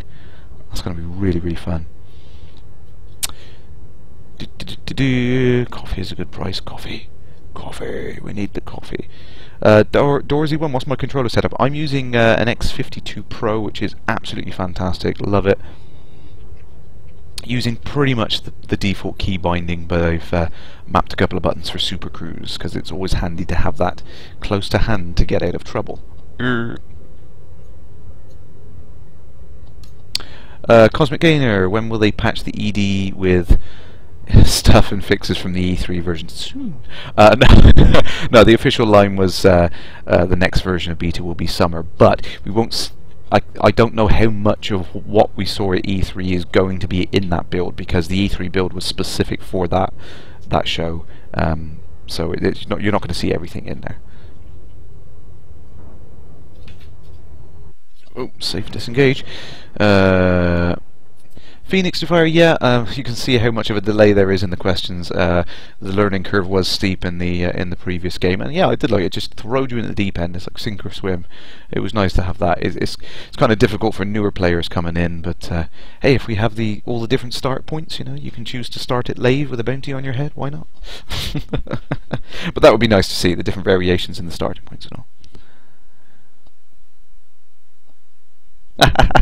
Locutus, yeah. Maybe they will name an entire star system after me. That would be nice.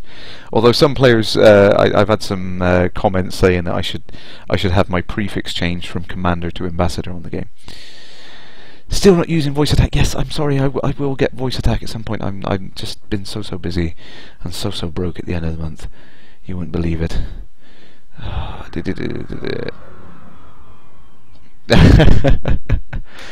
Yes, having coffee and chatting about things in Elite. It's going to be great fun. Right, where are we? Which side are you on? I don't want to be on your side. Commander, Anarchist, Federation. Damn. I didn't want to be against you, but damn. Darn. Love the Lego Movie. Watched it on the plane on the way over. Absolutely fantastic film. Great fun. Esmeralda, how about Dr. Braben's plans for getting out and about of the ship? You're a little worried that you'll see another X rebirth failure. Yeah, I know. My thoughts on it, apart from it coming soon, no, I think Frontier are absolutely doing the right thing. They are getting the core Elite Dangerous gameplay correct first, which is absolutely the correct way of going about it in my mind. We're having a solid combat and space flight and exploration part of the game first, which is what you really want to do. I mean, that is the primary focus in the game. The fact that we will eventually be able to get out on planet surfaces and go FPS and all that sort of stuff, I can't wait to see that. It's one of the main reasons why I backed the Kickstarter, because I really want to see that level of detail and interactivity in the simulation. Can't wait for that. But I think they are absolutely going about it the right way by building it piece by piece and releasing that as expansions, because you're going to want interesting things to do. You're not going to want to just get out and go walk around because for the sake of it. Hey, I can get out and walk around. Well, that's all well and good, but you need something interesting. I mean, I've seen a lot of these kind of like demos and sandbox little applications and stuff where you know, people have done these interesting fractal sceneries like landscapes and mounting ranges and things like that, but to be honest, once you get past the wow factor of looking at, there really is nothing to do. You know, it really is kind of plain and boring once you get past the fact you've got these landscapes. So I really appreciate what David and everyone at Frontier are kind of considering, where you've got this, you know, the idea that there's going to be cityscapes and jungles and really interesting places to go to, not just a rocky mountain landscape. Yeah, you can come to me. I'm not doing the reverse swizzle dance with you, mister. Come on. Come on. Come back. Yeah.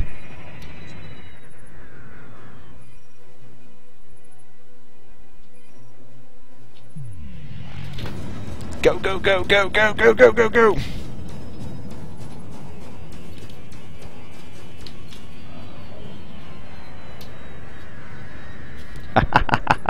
Sorry, this is just too much fun right now. Bit of flight assist there to get the drop on you. Sorry, Arcanista, I do apologise. I will have to put my name in the apology thread or something on the forum. Hey, all's fair in love and war. Can't seem to get you below 70% hull though.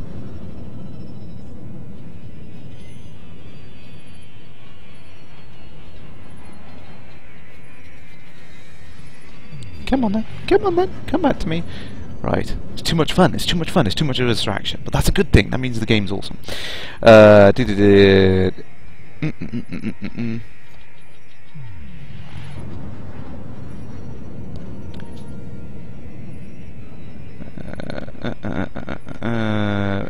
Yep, Petrus backing up everything I said there. Thank you.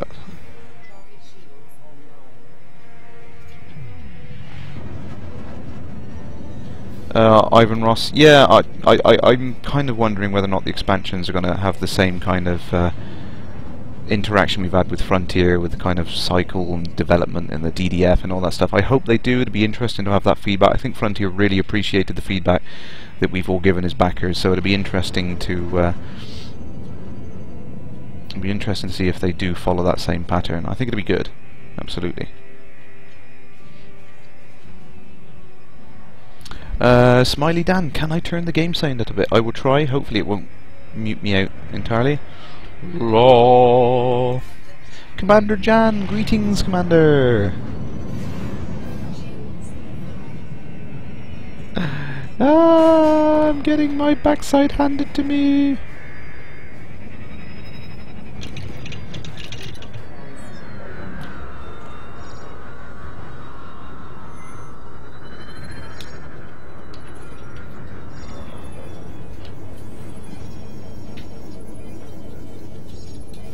See, won't it be really, really awesome when we can do this for a reason, rather than just OMG, why are there like 7, 8, 9 players, which are obviously in different instances because they can shoot through walls, damn you all to heck and back. And they're all against me. How smegging... Damn, darn. Right, okay, I'm not choosing the Federation on that one next. I don't think I made any money at all then, but hey, never mind.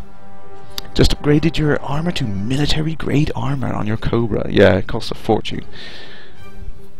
Oh no, yeah, that is the problem, I think, isn't it? Is the cost of insuring your ship when you put all that on there. Wow, there's a huge lag on the questions. Sorry for that. There's let's just catch up with some of these. You got a Dell 30-inch, you lucky. Oh, you run it windowed, yeah. Good call there, actually. You can, puppy. You can run it in windowed, and a fix is incoming. I thought I heard that somewhere. I didn't want to go say in case it wasn't.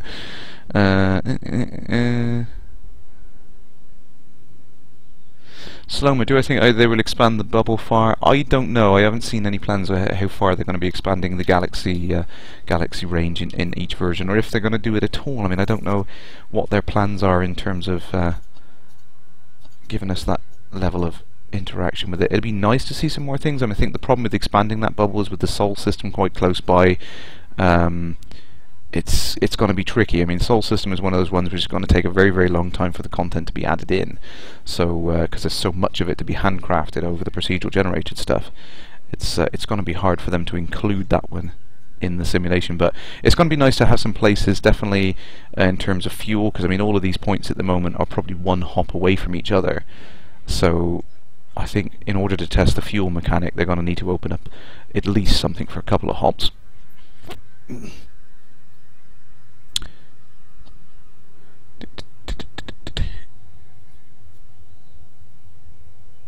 Yeah, you're probably right there, Iron Voss. Yeah, the Draconis is just a test system, I think. I don't think they're going to expand it anywhere near that much. I will try voice attack, I absolutely will. Because I believe there is one where you can assign a button push on it, so I can turn off the microphone so you don't have to listen to me screaming, "Fire, fire, fire!" all the time, so...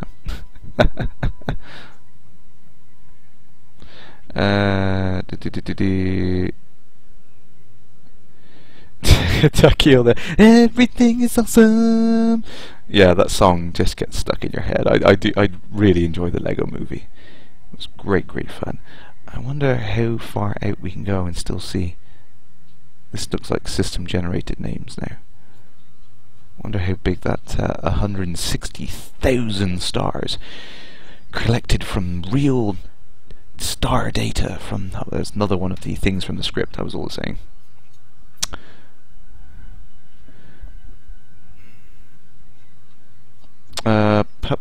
Puppy, did they mention you'd be able to view the galaxy from high above the plane of it, though? I mean, like this, or like further out? I did notice one of the things actually that in the in the E3 version, I could zoom out a lot more to get to frame that, you know, galaxy in there. So I remember going out much further than that, so maybe they were. Esben Rose, he wondered who I am. Am I a Frontier employee? No. But I've been very, very closely involved with a lot of things. So Dobo, don't apologise at all. I have no problem with answering questions that have already been asked, because I know lots of people kind of join in when they can. What am I looking forward to most at LaveCon? Just being there, meeting all of you guys. It's going to be fantastic to meet up with fans. I mean, it was really good fun last year, meeting up with a bunch of the fans, but having so many more fans in there and being able to share stories of things that you've done and what you want to see in the game, that is going to be fantastic fun. I can't wait for that. It's just a really great social experience to see, you know, the makeup of different people all and fans in the community. So it's the thing I've enjoyed most about this game so far. You know, even the limited interaction we've had, you know, and the forums and stuff like that. Awesome community back in it. I love you all.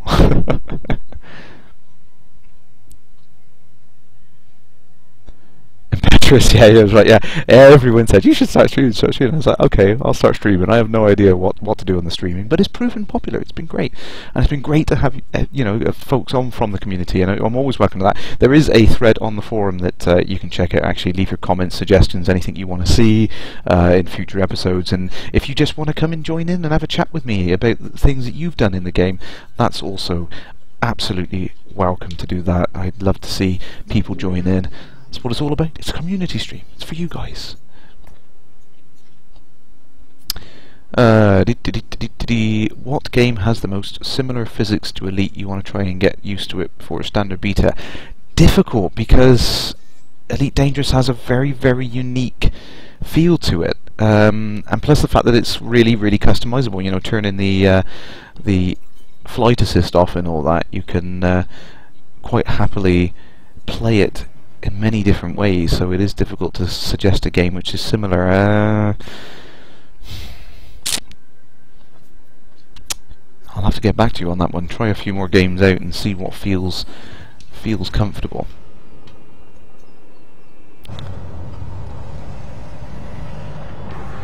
Yeah, I was alright with the one player attacking me, but as soon as I went back and it was like 9 players, I was screwed. Yeah, sorry, Commander Jan. There's a huge lag on the chat, I'm afraid. Oh, you watched the Total Biscuit videos? Yeah, they were great, guys. Actually, yeah, it's awesome to see them come in and do their thing. Oh, you commented on the procedural generation in No Man's Sky.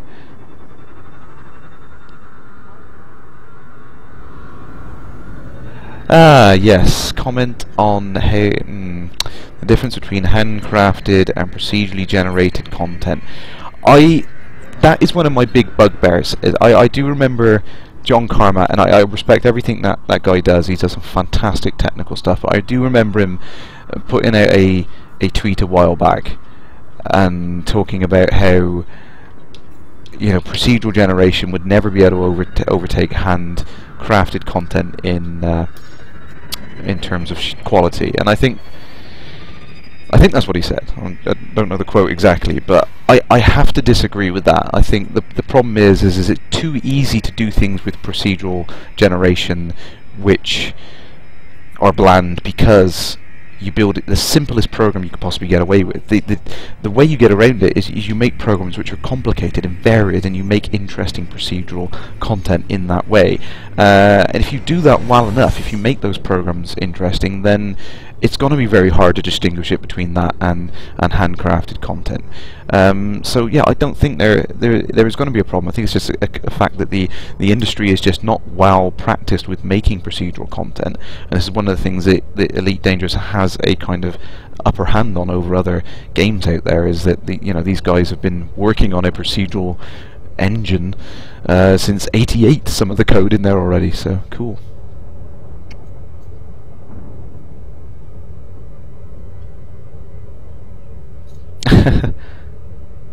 Edge of Chaos? Oh, I'll have to check out Edge of Chaos. I don't mind playing old games. Quite like playing some of the old retro games, actually. I still play Frontier Elite every now and then.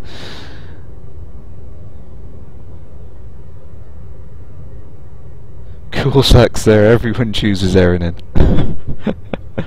Yeah, that's the problem. As soon as you see that value of the stock prices there, you think, yeah, I got to earn it. I did. I absolutely demonstrated insurance there. Yep. Did it right. I'm just going to leave this on slow, and I'm going to catch up with the thing. Try and get. Volunteer, did I fly business class for LA? No, I didn't. Do you know, I mean, that was one of the things, actually, I felt really, really awful. I paid for everything I could because I didn't want to take any money from Frontier. It's like I wanted it to stay in the game development. But hey, I'm just an idiot. I don't like accepting things. Petrus, yes, you are an info junkie. You tend to be able to know and answer questions before I get a chance to answer it. But that's awesome. Thank you. Flight assist, yeah. I am about 10 minutes behind the chat. It's awesome. I love having questions. It's absolutely awesome. I love to keep you guys involved.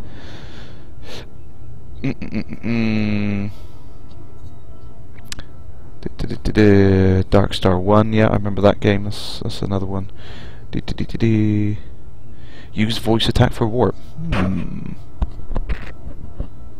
Yes, that's a good one. I like that. Engage. Make it so. I'm definitely getting voice attack just so I can say that. That's never mind any other button mappings. I've got to get that. Time to go to hyperspace. Engage. Awesome. Yeah, the design discussion forum archive Tequila. Yeah, that's a good place for resource information.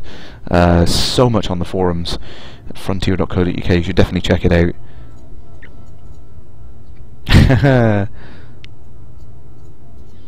Locuta's buying lots of shares and planning to take over. I should buy shares in Frontier. I should have bought it before E3. You know, after all those reactions, people all want a slice of the game now. It's awesome. Yes, job done. We sold it. What was everyone's first space sim? Good question there. Or second if it was Elite. First space sim, yes. I would have to agree with you. Your first was the same as you, 48K Spectrum, original Elite. I was a teeny tiddly toddler, so I barely understood it other than zapping things. But yeah, that was my first. And then I since went into, after that I went into Frontier Elite 2 on the Amiga, which was awesome, and I lost many of my school years playing that rather than studying. It was a bittersweet double-edged sword, because it was because of that game I wanted to get in software development, but it was because of that game I didn't study well enough to really get into software development. No, I am in software development, but too many of my hours were spent on that. Dobbo, okay. Dobbo.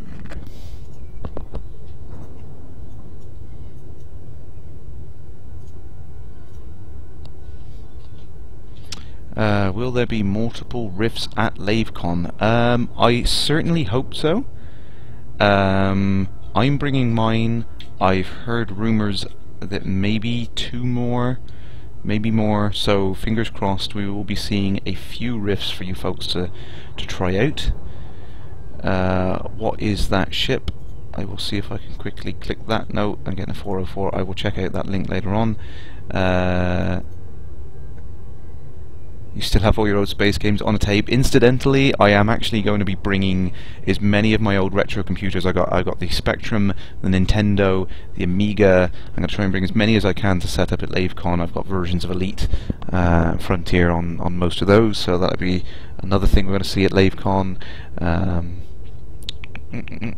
Karakino! Greetings, Commander. Long time no see. Playing Elite Dangerous instead of watching the match. I'm afraid I am not particularly patriotic or football orientated, so sorry. Just each to their own. Wasn't the map in Elder Scrolls Oblivion procedurally generated? One of them was. I think it was one before Oblivion. I always forget what that one is. I think it was on the original Xbox. One of them was procedurally generated. Was it Arena? No, Arena was one of the earlier ones. But yeah, one of them was procedurally generated. But I mean, there was elements of procedural generation in all of those games, I should say. So yeah, I mean, Oblivion, it was kind of a blend of handcrafted and procedural generation, and the same in Skyrim as well.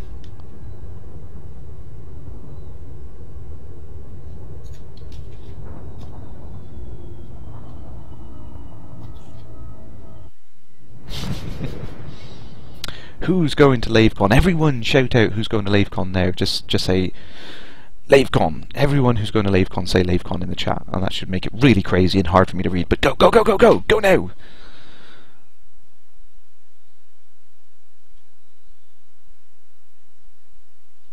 Oh, cool. I'll try and save that video. Thank you. It's cool. I'll do that comparison.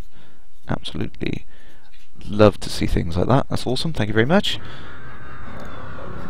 Don't worry about hijacking the thread. I've got no real rules like that.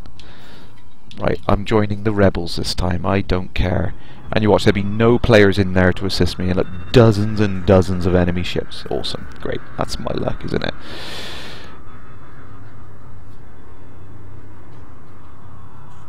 Go to warp. Absolutely. You can pay on the day. Yeah, I'm sorry. I know there's a bunch of you guys in Europe that would like to come over, and there's guys all over the world that would like to come to LaveCon. I wish we could arrange some way of getting you over. Maybe if we could do some video chat or something with all the guys that would like to be there, and you can all send a message. So spam one of the Lave Radio guys' inbox now. Nearest target. Let's get some of these federal fighters out of the way. I've nearly caught up with the chat, but I've just dropped into the danger zone. Come on. Come on, come on. Die, die, die! Full power to forward weapons.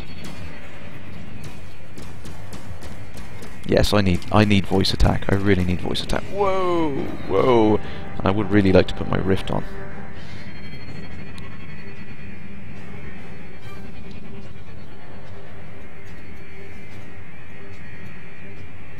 Can you pay on the day? You might be able to. I think at the moment Alan Strode is trying to get numbers. I think that's the main reason why they want everyone to register through the website. So they definitely need to know how many they're planning for. So, boom! Love that dynamic music. Actually, it's subtle, but you do pick up on it when you manage to kill another ship. It's awesome. I'm just going to sit here and strafe the heck out of you. You with your multi-cannons. Yeah. You think you're clever. Come on. Everything is awesome. That's what you folks need to do, is come up with some lyrics for an Elite-themed version of that song. Put it on the thing. It might already be on the thread. I know there's an awesome thread actually on the forums about like fan-created parody songs. If it's not already on there, someone go checking and crowdsource some lyrics. That'd be really funny.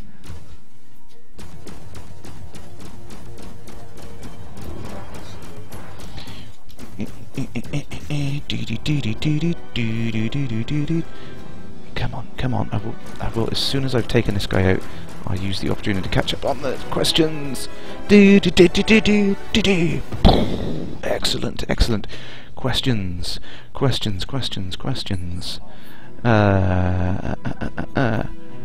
Before leaving, anyone encountered the same problem this morning? I had a Koba and for unknown reasons. You got... oh no.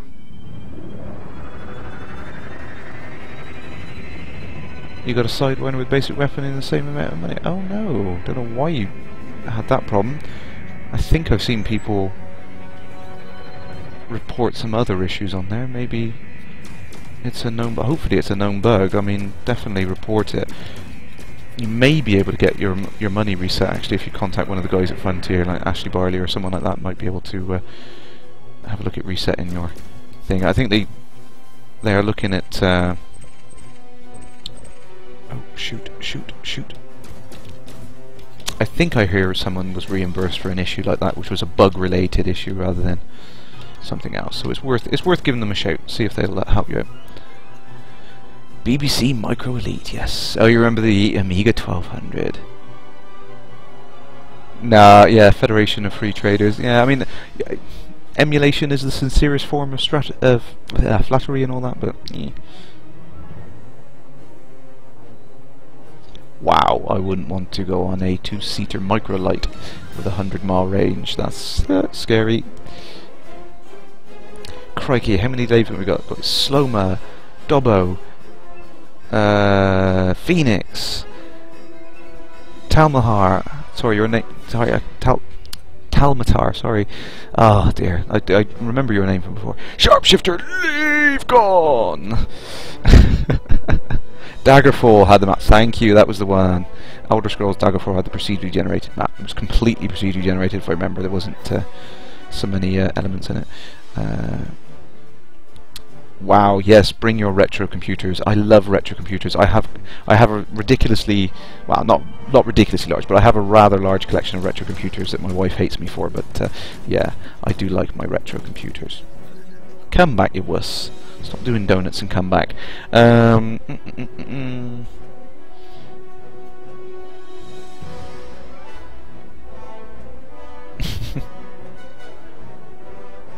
Oh, goodbye, Karakino, sorry.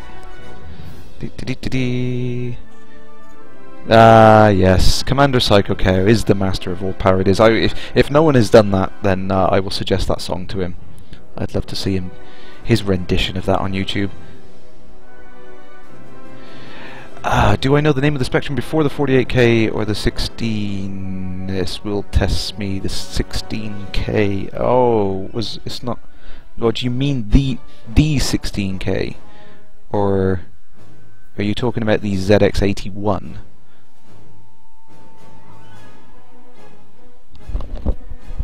Oh, sorry, the chat lag, yeah, someone's just said a ZX81, there was a ZX80, and Tequil's just said the ZX80, yeah, there you go.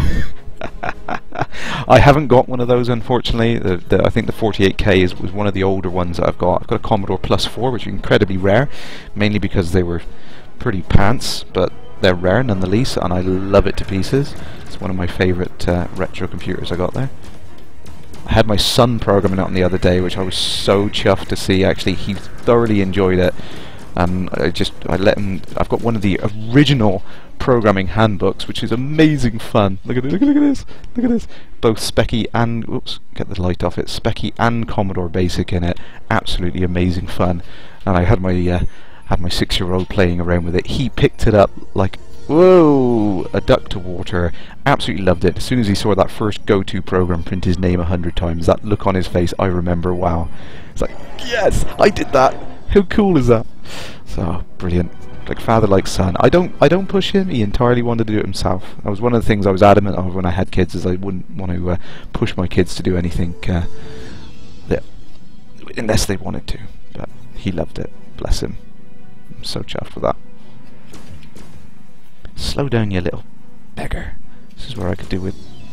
Do you know what? If you're going to fly in donuts, I'm going to back off a little bit. I got a 3-kilometer range on this weapon. I'm just going to pick you out from on high.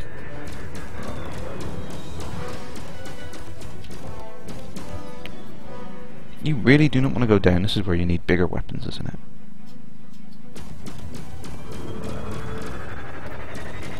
Pew pew pew pew pew pew.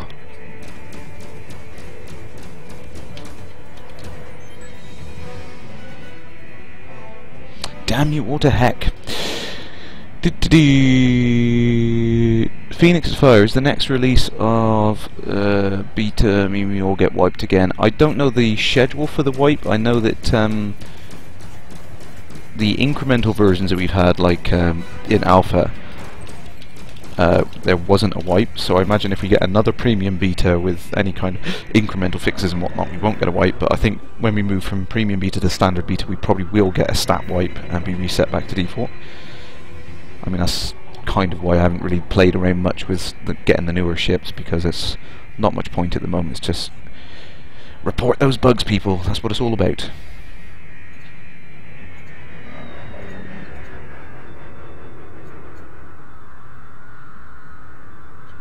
You're very welcome. I really enjoy doing the live Q&A. I try to answer as many things as I can. So, like, by all means, I'm not an authority, but sometimes it is fun to speculate on what we're going to get, because there's so much scope in this game. It's absolutely awesome.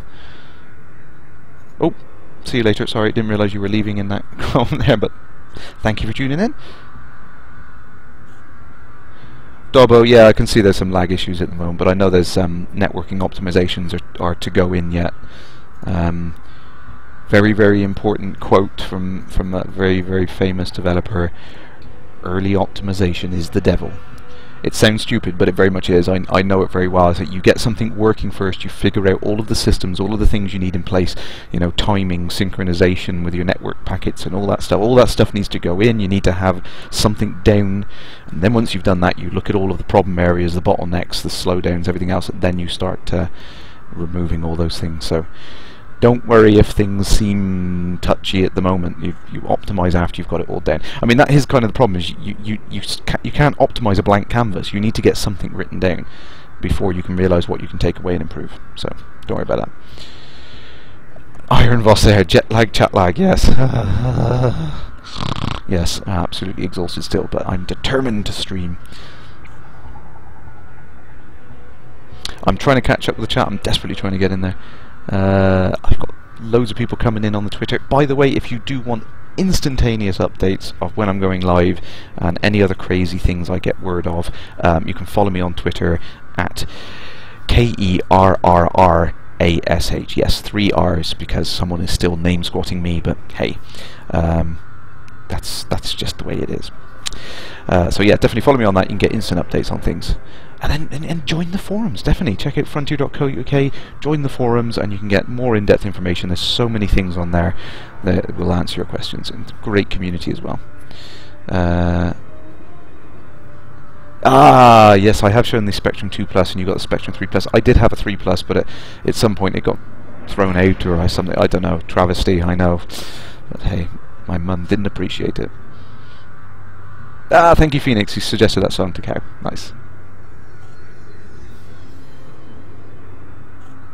Oh, you said that's not right there. Do you want to build a snowman? Dobbo, yes. I do love the 6502 machine code. Awesome. And that RAM pack was a pain in the ass. Yeah, you just stick a little bit of blue tack behind, you'll be fine. Yeah. Don't wobble it. Bzz, reset.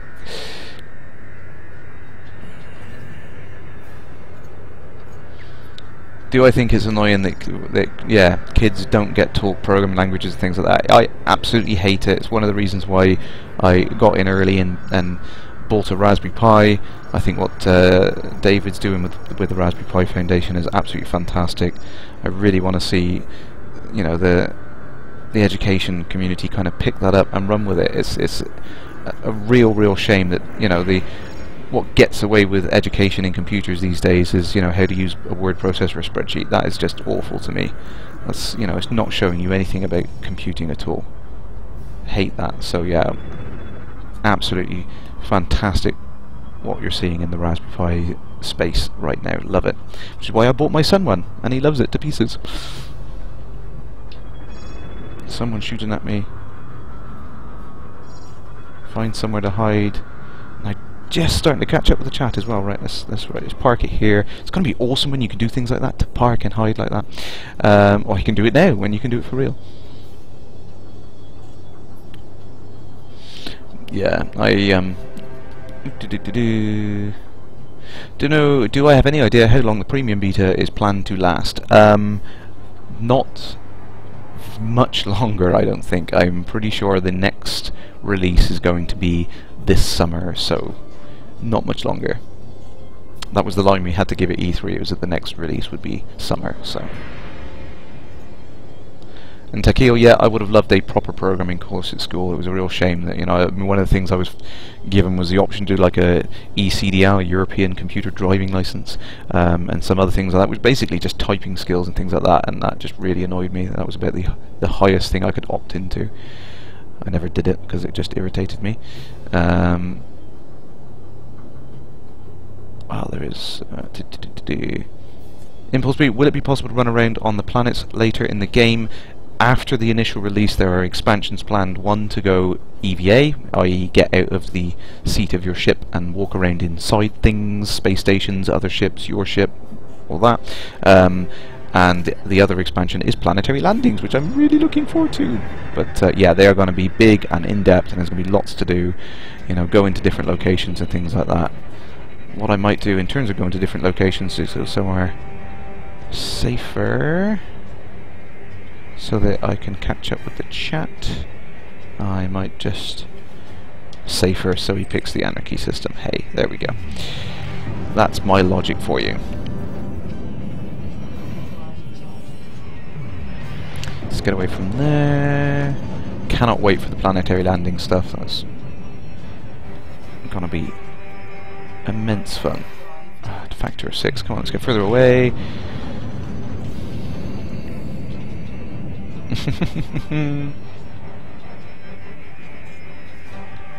Tistar, greetings.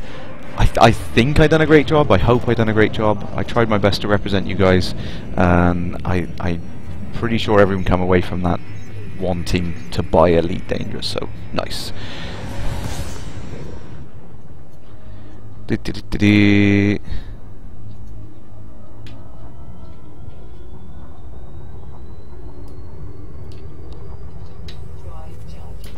get through there. Mating capital ships.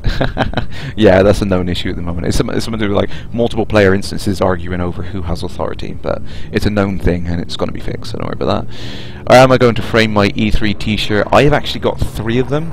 Frontier were very kind of us to arrange like enough for every day, because when you're running around like a mental person, yes, you do get incredibly sweaty. But no, I'm going to keep them all lovingly, and I will be wearing them to LaveCon.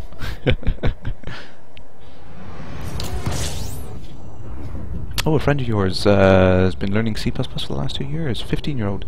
Awesome. It's good to see fresh blood coming into development. I mean, I tried to get behind things and back, you know, getting more like female members into tech roles, because that's another thing that it really bothers me, is there's no real kind of encouragement of women to get into technology. It's something else I'd like to try and encourage. I do actually work with one female software developer, but it's again, it's a, you know, it's a ratio of like 4 to 1. It's should be open to all who are interested.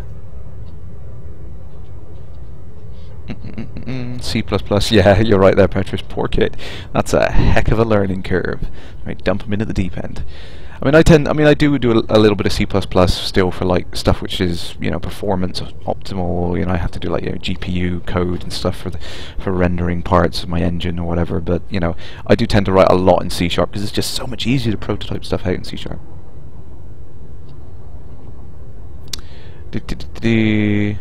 Impulse buy, how will that be? The scale of the scope of the ideas in David Braben's head just boggles the mind, but the beauty of procedural generation means that we can have ridiculously huge expansive cities with like crazy amount of variation in them, like whole city blocks in different styles and shapes.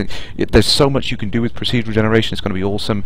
If you guys check out Frontier's previous game that unfortunately the publisher pulled out of, I think, so that it got canned, which was The Outsider, they've already got the technology to procedurally build, I think it was like the entire of Washington in the years, which was huge. It would have made Grand Theft Auto look like tiny in comparison, but yeah, they've got the technology to build ridiculously large cities, so you're not going to be lost for things to do, and every single planet could have a completely different set of cities on. Oh my god, mind screw. It's just going to be so huge and crazy. I can't wait for it. And they do Java too. Java. Yes, I agree, Petrus. Java. Now, I haven't got a problem with it. Each to their own. You know, you use the tool that works for the job you want. So you know. And Takil, yeah, one of the earlier newsletters did show different varied cities from different areas and how they blended if there was a mix of things there. So that's something I really like to see, is those different cities we're going to see generated. I mean, that was, yeah, like you said, from orbit, but obviously there's going to be a lot of variation up close as well, which is going to be great fun to see on there.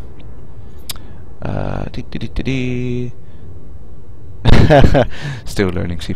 Yeah, see, that's the problem with games. I play too many games and not enough time writing code. That's what I should do.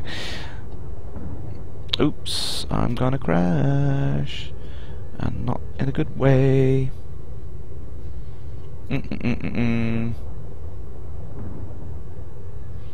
Puppy, I don't know whether or not there's going to be a premium beta 2 or standard beta next. I don't know what the next thing is, I'm afraid, sorry.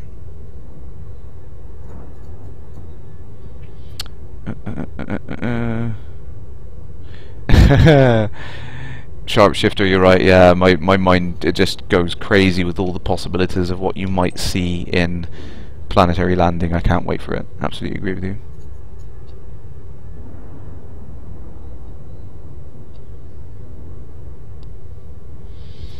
No, I don't know when we're going to see the next next expansion allowing you to jump from planet to planet. I'd like to see. Oh, and in addition there, jumping planetary bodies shown in the solar system. No, I'm not sure when we're going to be able to see that. Tisdar, can you kip in your camper van at LaveCon? I know there's the ability to camp. I don't know the size of the plots. So you will be able to buy a ticket to be able to camp at LaveCon, but I don't know if you can use a camper van. You'll have to check with the guys. Maybe Alan Stroud will be able to answer you. I don't think he's organising it, but he'd be able to put you in contact with who's organising it for him on his behalf.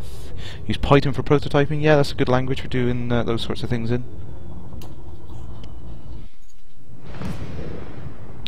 You want to use a Python for trading?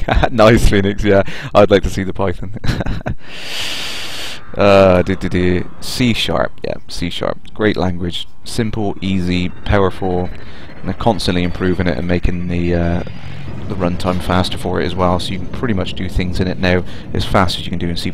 So definitely a lot easier to get your head around than C++. So.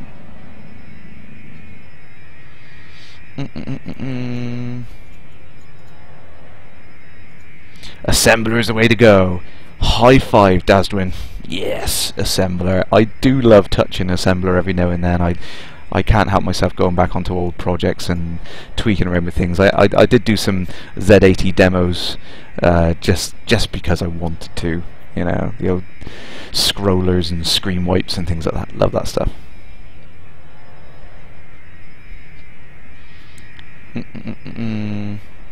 Yeah, Java's it's got its issues. It's good in the fact that it's supported practically on everything, including your toaster, but, you know, there's pros and cons of everything. I don't hold any kind of hate towards any particular language. It's just the my mantra always is you use the tool for the job. I mean, if I come into a job and people have been using Java as the core language and that's where they're grounded, I would use that. Panther Clipper, yes, Nosnaya. Panther Clipper is what I want to. Anybody remember Pascal? Wow, yes, I used to have, was it Delphi? Visual Delphi, I think that used Pascal on the background. Ah, awesome. And Petrus, yeah, panic as soon as you see that yellow mass lock circle. Ah, procs, procs! That has been changed in the current build from E3, actually. The you now get, I think it's Impact shows up instead of that Navi warning, so a couple of subtle UI changes to the way that works. And what I might do, let's get in, select Freeport. You can see in the bottom left corner now we've got just the indication of the legal status and all that stuff. In the E3 build, that's now got a distance indicator, so when it's behind you, you can see the distance of your locked target, which is really, really handy. Yeah, I wish I didn't have to use Pascal. I mean, I started using Visual Delphi because it was one of the things that we weren't necessarily using for my college, but we had like Visual Basic, and it was the only thing I could get for free at the time was, you know, Visual Delphi, which was about equivalent, and I just had to translate things to get it working. Oh, no, it's not yours. Stopping at your besties for LaveCon. I am bringing my bestie for LaveCon, and possibly my wife as well, because she wants to form an elite widows guild.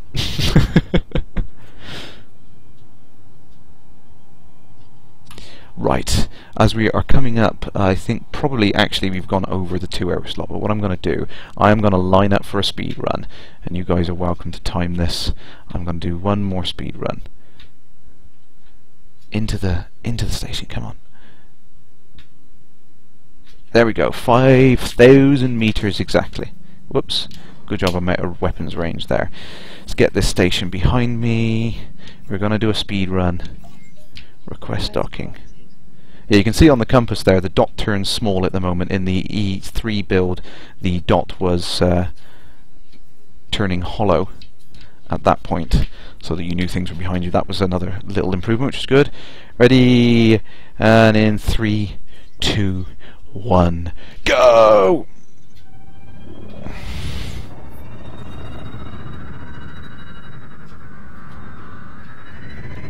Go, go, go, go, go! The concentration then.